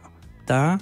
Entonces no es por el Holocausto. El Holocausto, fue un crimen a la humanidad, eso no lo niega nadie es sensato, pero no puede ser justificación para hacer exactamente la resolución fue a tomar el pueblo palestino como el chivo expiatorio, como lo he dicho más de una vez. Ahora sí, claro. Y vamos a volver porque están discutiendo, digamos, las partes más extremas. Hamas y Likud, Netanyahu. Existen otras partes que defienden Mirza, como ser Fatah, como ser el Partido Laborista y los que hicieron en su momento Rabin o Shimon Peres. O sea que existen varias sensibilidades con respecto a este tema. Capaz que podemos complejizar un poquito más y acercarnos a esas otras sensibilidades que en algún momento quisieron encontrar un acuerdo. ¿Le parece? De acuerdo. Tenemos 5 minutos más para conversar con Cristian Mirza. Muy poco, 5 Muy minutos. poco. Mirza, el día después, esto en algún momento va a finalizar, uno espera. No hay un proyecto claro sobre qué pasos dar una vez que Israel retire sus tropas de Gaza. Uno intuye que va a haber algo así como una tercera intifada, por más que jamás quede derrotado, porque va a generar un gran rencor entre la población gazatí, lo que está sucediendo en este momento. Y tenés del otro lado en Israel, en este momento, un gobierno, digamos, de derecha, con un proyecto mucho más de avance hacia los territorios palestinos, pero que eventualmente puede cambiar el signo político y venir un gobierno laborista que esté dispuesto nuevamente a sentarse a negociar para encontrar una solución. Y existen interlocutores en Palestina también, hoy día totalmente menguada en su capacidad de injerencia, que son Fatah, ¿no? ¿Cómo se imagina o cuál cree que sería el mejor camino para lograr definitivamente una paz en Medio Oriente? Bueno, hoy es detener la limpieza étnica, el genocidio en curso. Hoy es eso, detener el alto al fuego, es el alto al fuego, lo que decimos nosotros, alto el fuego, alto a la masacre, basta de matanza, ¿sí? Porque no me vengan a decir que los 35, los 40.000 eran todos combatientes de Hamas, porque esa no se la lleva absolutamente nadie. Entonces, basta de matanzas, retírense de Gaza, permitan ayuda humanitaria, porque además están usando el hambre de la gente. Por eso yo en algún artículo escribí, además lo están haciendo de forma barata, porque no solamente castigan con bombas, sino castigan con hambruna. Entonces, para hacerla más eficiente, lo cual es atroz, terrorífico. Bueno, pero especulemos con el alto del fuego y el día después. Especulemos de que la coalición o el grupo hegemónico del sionismo hegemónico, que es un sionismo reaccionario de ultraderecha, hay que decirlo con todas las palabras, sea al menos bloqueado o anulado. E imaginemos hipotéticamente que hay interlocutores, que yo no los encuentro hoy, en el Estado de Israel, que estén dispuestos a reconocer un Estado palestino.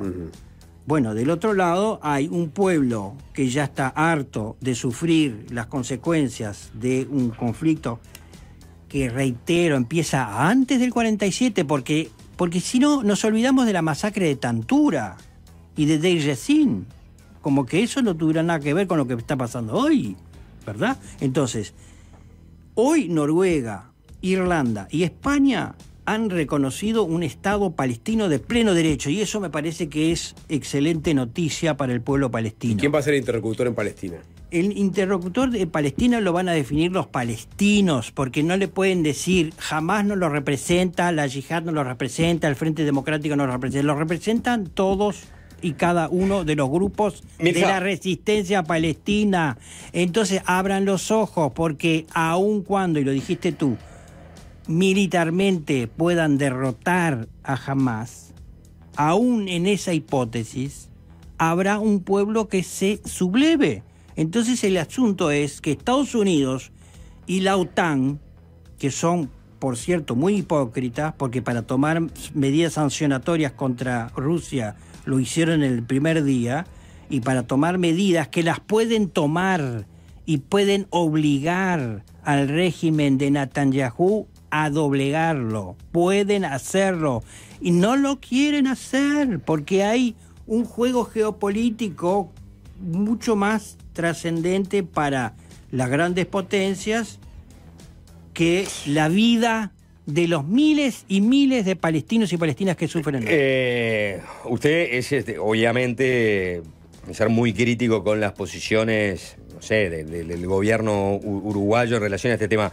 Pero también es muy crítico con el Frente Amplio. Mire lo que decía usted hace poco. Es un comité del Frente Amplio. Exactamente. Hace poco vamos a escuchar a Cristian Mirza. Ahí estaba el presidente de la Califa. El presidente de la Califa, Pablo Álvarez, de la Comisión de Asuntos... El comité del Galpón. Ahí está, mira.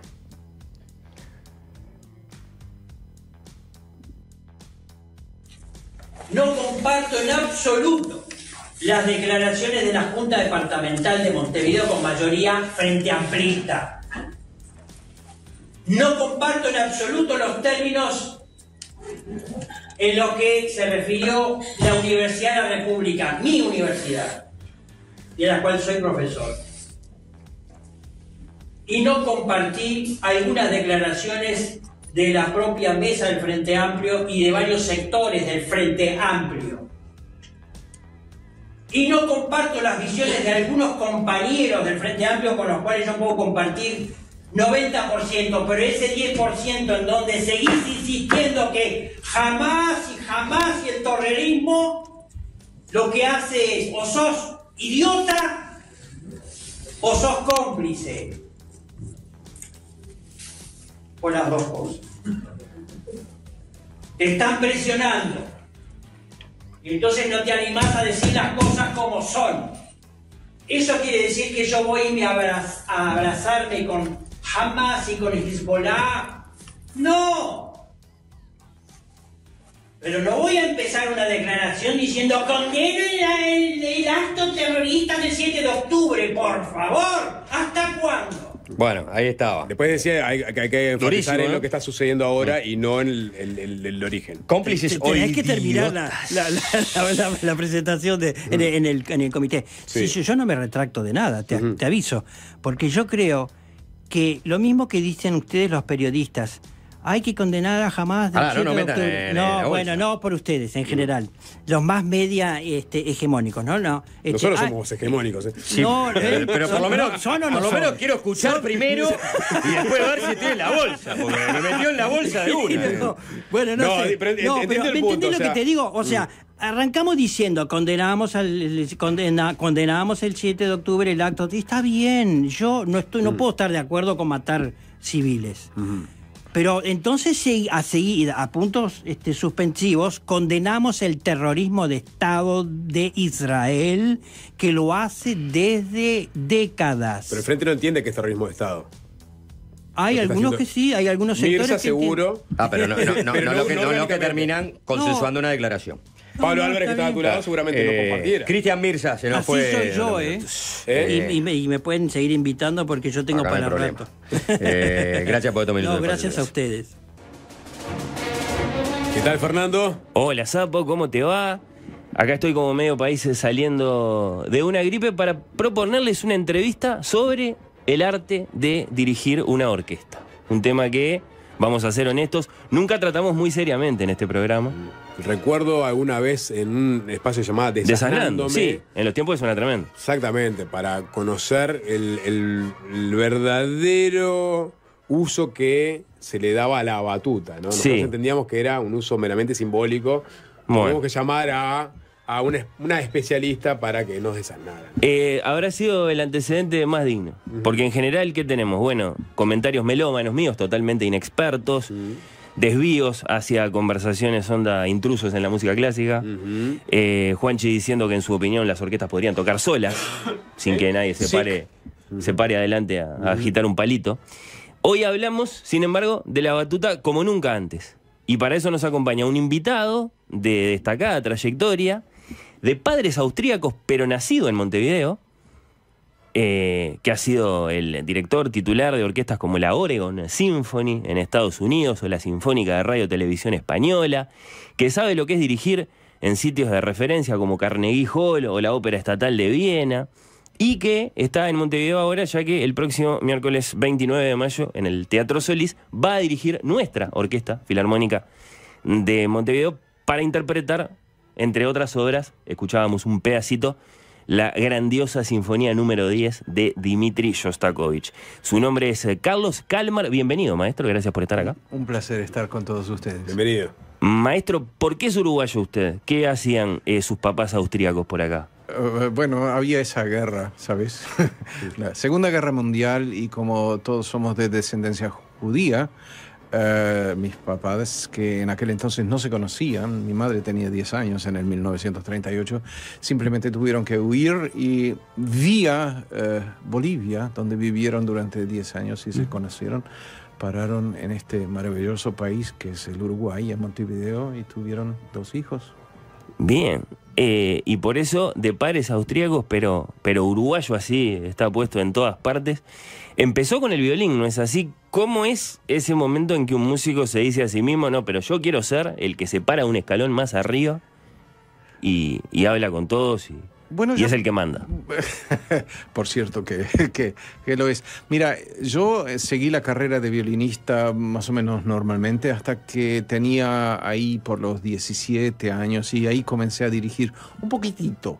Y como la orquesta o las 2 orquestas donde estaba, de vez en cuando me dejaban algún ensayo, simplemente como esas orquestas no me echaron, yo pensé, bueno, quizá podemos hacer algo así como una carrera. Estudié dirección de orquesta. ¿Dónde estudió, maestro? Estudié en Viena. En Viena. Dirección de orquesta, me gradué, pasé por lo que todos pasamos, que hacemos música, que es el desempleo. Y después tuve la oportunidad de presentarme en alguna orquesta alemana como director invitado y se me ofreció una oportunidad grande que era presentarme como candidato a ser el director estable de la Orquesta Sinfónica de Hamburgo. Y me fue bien, me nombraron cuando tenía 28 años, que es muy joven. Y todo el resto, desde los 28 hasta ahora, que ya son prácticamente... voy a llegar a 40 años de eso, desde comenzar como profesional. Eso ya es historia. Eso es lo que todos los directores tenemos, que es normal. Vas de esta orquesta, vas a esta orquesta, das un concierto aquí, un concierto acá, sos estable en esta orquesta. En el sido invitado. Sí, eso es... Ahora, Sapo, la música en Viena es como ¿qué? Como el fútbol en Uruguay, no es como el fútbol, sí, o como la murga en febrero. Claro, está, si se iba a educar musicalmente. Pero todo el año, exactamente. Me imagino en las plazas, con hermosos arreglos florales, una glorieta en el medio y una pequeña, ¿no? Un pequeño conjunto, una mini orquesta tocando en cualquier momento. ¿Sabes cómo notas que estás en Viena? Te metes en un taxímetro, le decís... quiero que me lleve a la ópera o a la ópera popular, que son 2 óperas diferentes, y el taximetrista te comienza a hablar de las funciones. ¿Viste esa función la semana pasada que yo estuve, etcétera, etcétera? Y eso es nítido de Viena. Solo existe allá. Un momento, maestro, en esta conversación, Sapo, mirá, la traje para hablar de esto, para hablar de la batuta. Con la ayuda de Luchi, por favor, porque quiero imágenes. Vamos a usar imágenes de referencia universal, maestro. Ahí lo tenemos. Por supuesto, Toscanini. Sí. Sapo, por supuesto, Arturo Toscanini, director de la Scala, de la Metropolitan Opera y de la Filarmónica de Nueva York, de la Sinfónica de la NBS, para muchos el más grande del siglo XX. Usaba una batuta de Eva, ¿no se dice? Bueno, no lo sé. Sí, parece grande y pesada la batuta que usaba Toscanini, a juzgar por el footage que tenemos. Sí, no te metas con Toscanini porque todas las cosas, sobre todo si está con la batuta en la mano, sí. por su talento y por su personalidad, bueno, revolucionó el arte de dirigir. Les habló de tú a Hitler, a Mussolini, era un tipo pesado, importante, sí. ¿Su opinión con respecto a Toscanini, maestro? Bueno, lo has dicho, es uno de los más grandes del siglo XX, revolucionó todo y lo vemos ahí con una batuta muy grande, diría yo. ¿Sí? Pero mira, ¿para qué tenemos una batuta? Porque hay muy pocos de nosotros que dirigen sin. Un Pierre Boulez, por ejemplo. Sí, la batuta en realidad te alarga el brazo. Eso es lo que hace la batuta. Es algo visual y simplemente yo diría que es para darle claridad a los músicos y para darle claridad al público. Pero simplemente te hace todo esto, el brazo derecho, si te apoyas en la derecha, te lo hace más largo. Y para nosotros los directores de orquesta, al menos los que somos un poco más económicos en el movimiento, en el gesto, es simplemente eso te alivia un poco, porque imagínate, siempre todo el mundo hace bromas de que nosotros los directores de orquesta somos tan sanos porque hacemos ejercicio cardíaco todo el tiempo, cada ensayo, cada concierto es un ejercicio cardíaco, y es porque nos movemos bastante. Pero si mueves en realidad solamente la muñeca, si tenés algo en la mano y mueves la muñeca, eso ya es algo bastante grande. Y después, lógicamente, todo el resto con la energía que proyectas, etcétera. Eso es otra cosa. Pero yo siempre veo que la batuta es una prolongación de tu brazo. Por más de 100 años, la figura del director ha recibido, bueno, los tributos más extremos, ¿no? Por ejemplo, cuando en tiempos de Toscanini o más tarde de von Karajan se hablaba del director Dios. Y también muchos cuestionamientos, ¿no? Del chiste de Jerry Seinfeld, que no sé si lo ha escuchado alguna vez, pero bueno, es muy previsible. No entiendo cómo este palito me dice a mí cómo tengo que tocar el violín, ¿no? A críticas profundas como las que vimos en Tar, la película, ¿no? En la que, bueno, se muestra al director como una peligrosa figura de poder, ¿no? Fácilmente despótica, corrupta. Por encima de cualquier cualidad artística. ¿Cómo convive con esa imagen del director? Para mí eso solo tiene valor histórico, porque hoy, especialmente, hablemos brevemente de Toscanini. Toscanini le gritaba a la orquesta, en italiano, en realidad les decía cosas que no puede decir públicamente. Si algo no le gustaba, él rompía las batutas, les tiraba a los músicos la música. Todo eso es histórico porque hoy en día no te puedes poder, simplemente no puedes así. No te debes, no es que no solamente que no te debes portar así, no puedes, porque toda la orquesta se va a volver en contra tuya si le convences a gritar. Además debo decir que con algunos añitos de señas... Les bajaron los humos a los directores, les bajaron los humos de autoridad. Era necesario, porque era una autoridad que algunos de nosotros, lógicamente, abusamos. Y en realidad a mí me ha gustado siempre eso de latín, primus inter pares, sos el número uno entre iguales, porque vamos a decirlo claramente, que yo soy director de orquesta, nosotros los directores de orquesta no sonamos. Si hago movimiento de dirección de orquesta aquí en el estudio donde estamos, no oís nada, nada, no hace ruido. Yo necesito a esos maravillosos músicos que están enfrente mío. Por otro lado, usted es el dueño de la interpretación, y eso es un poco lo que le puede subir los humos. Eso sin duda alguna, pero si yo no puedo convencer a los músicos de que lo que yo hago tiene algún sentido y que es lo que la obra necesita, entonces en realidad no hago el trabajo bien. Y yo pienso es más un trabajo de convencer a músicos que todos ellos han estudiado desde el mismo año que yo comencé. Yo comencé aquí en Montevideo a estudiar violín a la edad de los 6. Preguntas a cualquier violinista que está en las orquestas aquí, y cuando comenzaste te dicen a los 5, a los 6, a los 7. Todos, no hay una excepción. Las maderas quizás 2, 3 años después, etcétera, etcétera. Pero no hay ninguno, no es una carrera. La carrera de música clásica no es una carrera donde a los 17, 18 se te ocurre y ahora vamos a hacer esto. No puedes, porque a los 17, 18 ya no puedes entrar en la música clásica. Y en otra música no lo sé, porque los grandes de también lo que llamamos la música popular el pop, etcétera, el rock, etcétera, muchos de ellos tienen formación clásica. Así que, y yo lo que quiero decir es que hoy en día, para volver a la pregunta, nosotros los directores de orquesta tenemos que mandar muy claramente, dar instrucciones muy claramente, pero respetar a todos esos músicos que están enfrente nuestro. Para dirigir hay que poder hacer a la vez una cosa distinta con cada mano. Yo me detengo mucho a observar eso desde la platea y me detengo a ver eso en las películas cuando se nota que alguien no es un director y está actuando de director y mueve las dos manos de la misma manera, ¿no? Las manos a la vez. No sé si lo vio a Bradley Cooper haciendo de Bernstein y qué le pareció en Maestro. Hizo en realidad fantástico. ¿Sí? ¿Le gustó? Sí, Bradley Cooper. ¿La viste, Sapo, Maestro? No la vi. Bueno. Vi Tar, no vi Maestro. Sí, Tar, bueno. Pero Cooper no bien. Cierto glamour en el mundo el alto mundo de las orquestas más prestigiosas, esos juegos de poder no existen. Hoy en día, hasta cierto punto, debo decir que no. No, porque no puedes, no es lo que debes, porque tienes que ser consciente como director de orquesta, y yo, con la experiencia que tengo, especialmente durante los últimos 20 años en los Estados Unidos, sin duda tengo una posición de poder, sin duda alguna. Pero no da... Por ejemplo, para decidir quién es el solista en un determinado concierto, que es el ejemplo que toman en la película. Eso ¿no? va mucho más allá. Más allá. Lógicamente, sí, como music director, como decimos nosotros en los Estados Unidos, sí, yo he decidido todo. Yo decido los directores invitados, todos los solistas, todos los programas, meto mi mano en todo. Sin duda, porque es mi deber, soy el director artístico también, encima.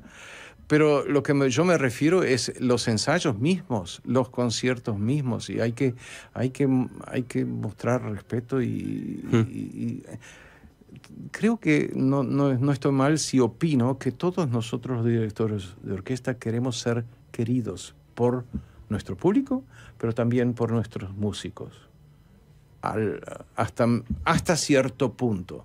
Y lo que digo con la autoridad es porque nosotros, y eso no tengo ni idea si aquí en el Uruguay es posible, pero como director de orquesta estable americano, yo puedo echar a mis músicos si no rinden. Es todo un proceso. No es esa historia que pensás que un día tú no anís, no me gusta, mañana no venís y andate. No. Es un proceso de 2 años. Pero en realidad, como el director estable de una orquesta americana, soy el responsable, en realidad es mi cara y es mi nombre el que está en los programas, y yo soy el responsable por el valor artístico de la institución. Y si el valor artístico baja, me van a echar a mí. Y es lo que esperan. Pero mira, eso es una forma de ver muy americana, debo admitirla. Quiero anticipar lo que va a pasar la semana que viene en el Solís con el maestro en el podio de la Filarmónica. Lo hacemos después de un pequeño intermezzo, vamos a usar esa palabra hoy. Tuya, Fernando. Sí, la traje para inspirarme para la charla. La tengo de chico, se la agarroñé a un director que vino invitado una vez. ¿Sirve también para tejer? Si tenés 2 batutas. ¿Por qué te burlas, Sapo? Sirve para pararme frente a mi equipo de audio y simular que soy, por ejemplo, el maestro Kalmar dirigiendo a Shostakovich. Ya me digo. Seguimos, Fernando. Estamos conversando con el maestro Carlos Kalmar, y a propósito de lo que va a pasar la semana que viene, que es la razón por la que el maestro Kalmar está acá en Montevideo, el concierto es el 29 y en programa, y es muy interesante cerrar la entrevista con su comentario a propósito del plato fuerte de la noche. Hemos hablado de la Sinfonía número 7 de Shostakovich acá en Fácil Desviarse, porque es aquella que se estrenó bajo las bombas alemanas, con músicos muertos de hambre, que de hecho se murieron durante los ensayos, en Leningrado en 1942.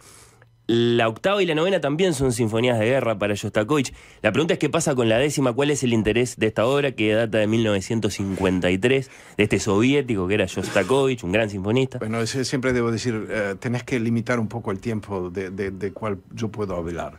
Digamos así, Shostakovich, que era muy famoso en la Unión Soviética, le fue bien, razonablemente bien. Pero después vinieron los años 47, en especial 47 por 48, cuando se denunció por parte del régimen comunista, del régimen de Joseph Stalin, el gran dictador ruso, se denunció a muchísimos artistas. Y en realidad lo que pasó en aquel entonces fue que le dijeron tanto a Shostakovich como a Prokofiev y a Khachaturian y a algunos más que comiencen a trabajar en una forma diferente, porque si no, no les va a ir muy bien. Prisión, muerte, todas esas Sean cosas. más patrióticos, en una palabra, era lo que les pedían, ¿no? Tenemos que celebrar esto y aquello y lo tercero. Y Shostakovich lo que hizo en 5 años se cayó la boca. No escribió nada grande, nada sinfónico. Y después pasó que en el 1953 Stalin muere.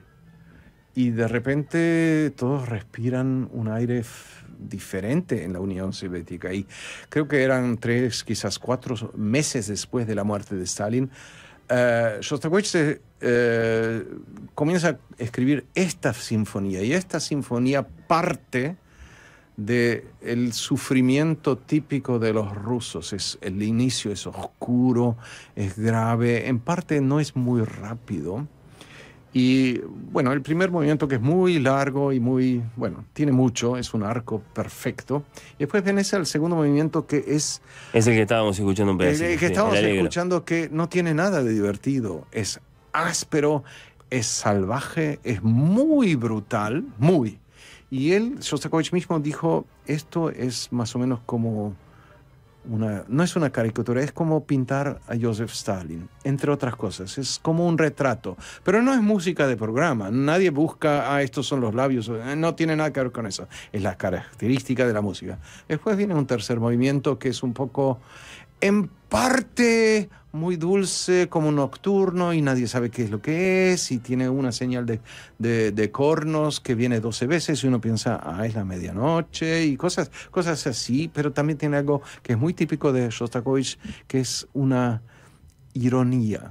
Y al final vamos nuevamente a la oscuridad, iniciamos el último movimiento, y de ahí vamos con mucha rapidez, mucho tiempo y mucha fuerza a la gloria. Una cosa hay que decir de esta sinfonía, que esta sinfonía está obsesionando sobre 4 notas, un tema que es ta, ti, ta, ta, que son las iniciales de D, S, C, H, que si lo traduces en música, en el lenguaje alemán, son las notas re, mi bemol, do, si natural. Y esos son las iniciales de Dmitri Shostakovich. La firma del compositor. Vayan a escucharla. Qué lúdico. La obra Al Solís, dirigida por el maestro Carlos Kalmar. Mi palabra es la del melómano. Es una de esas sinfonías que le dejan a uno el corazón turbado. Y una buena muestra de lo que puede hacer una orquesta cuando hay un gran compositor, como era Shostakovich. Orquesta completa, grande y con un gran director. Y todos invitados. Sí. Miércoles 29 en el Solís. Cerramos. Se va... ¿Fácil desviarse, qué decís, Jorge?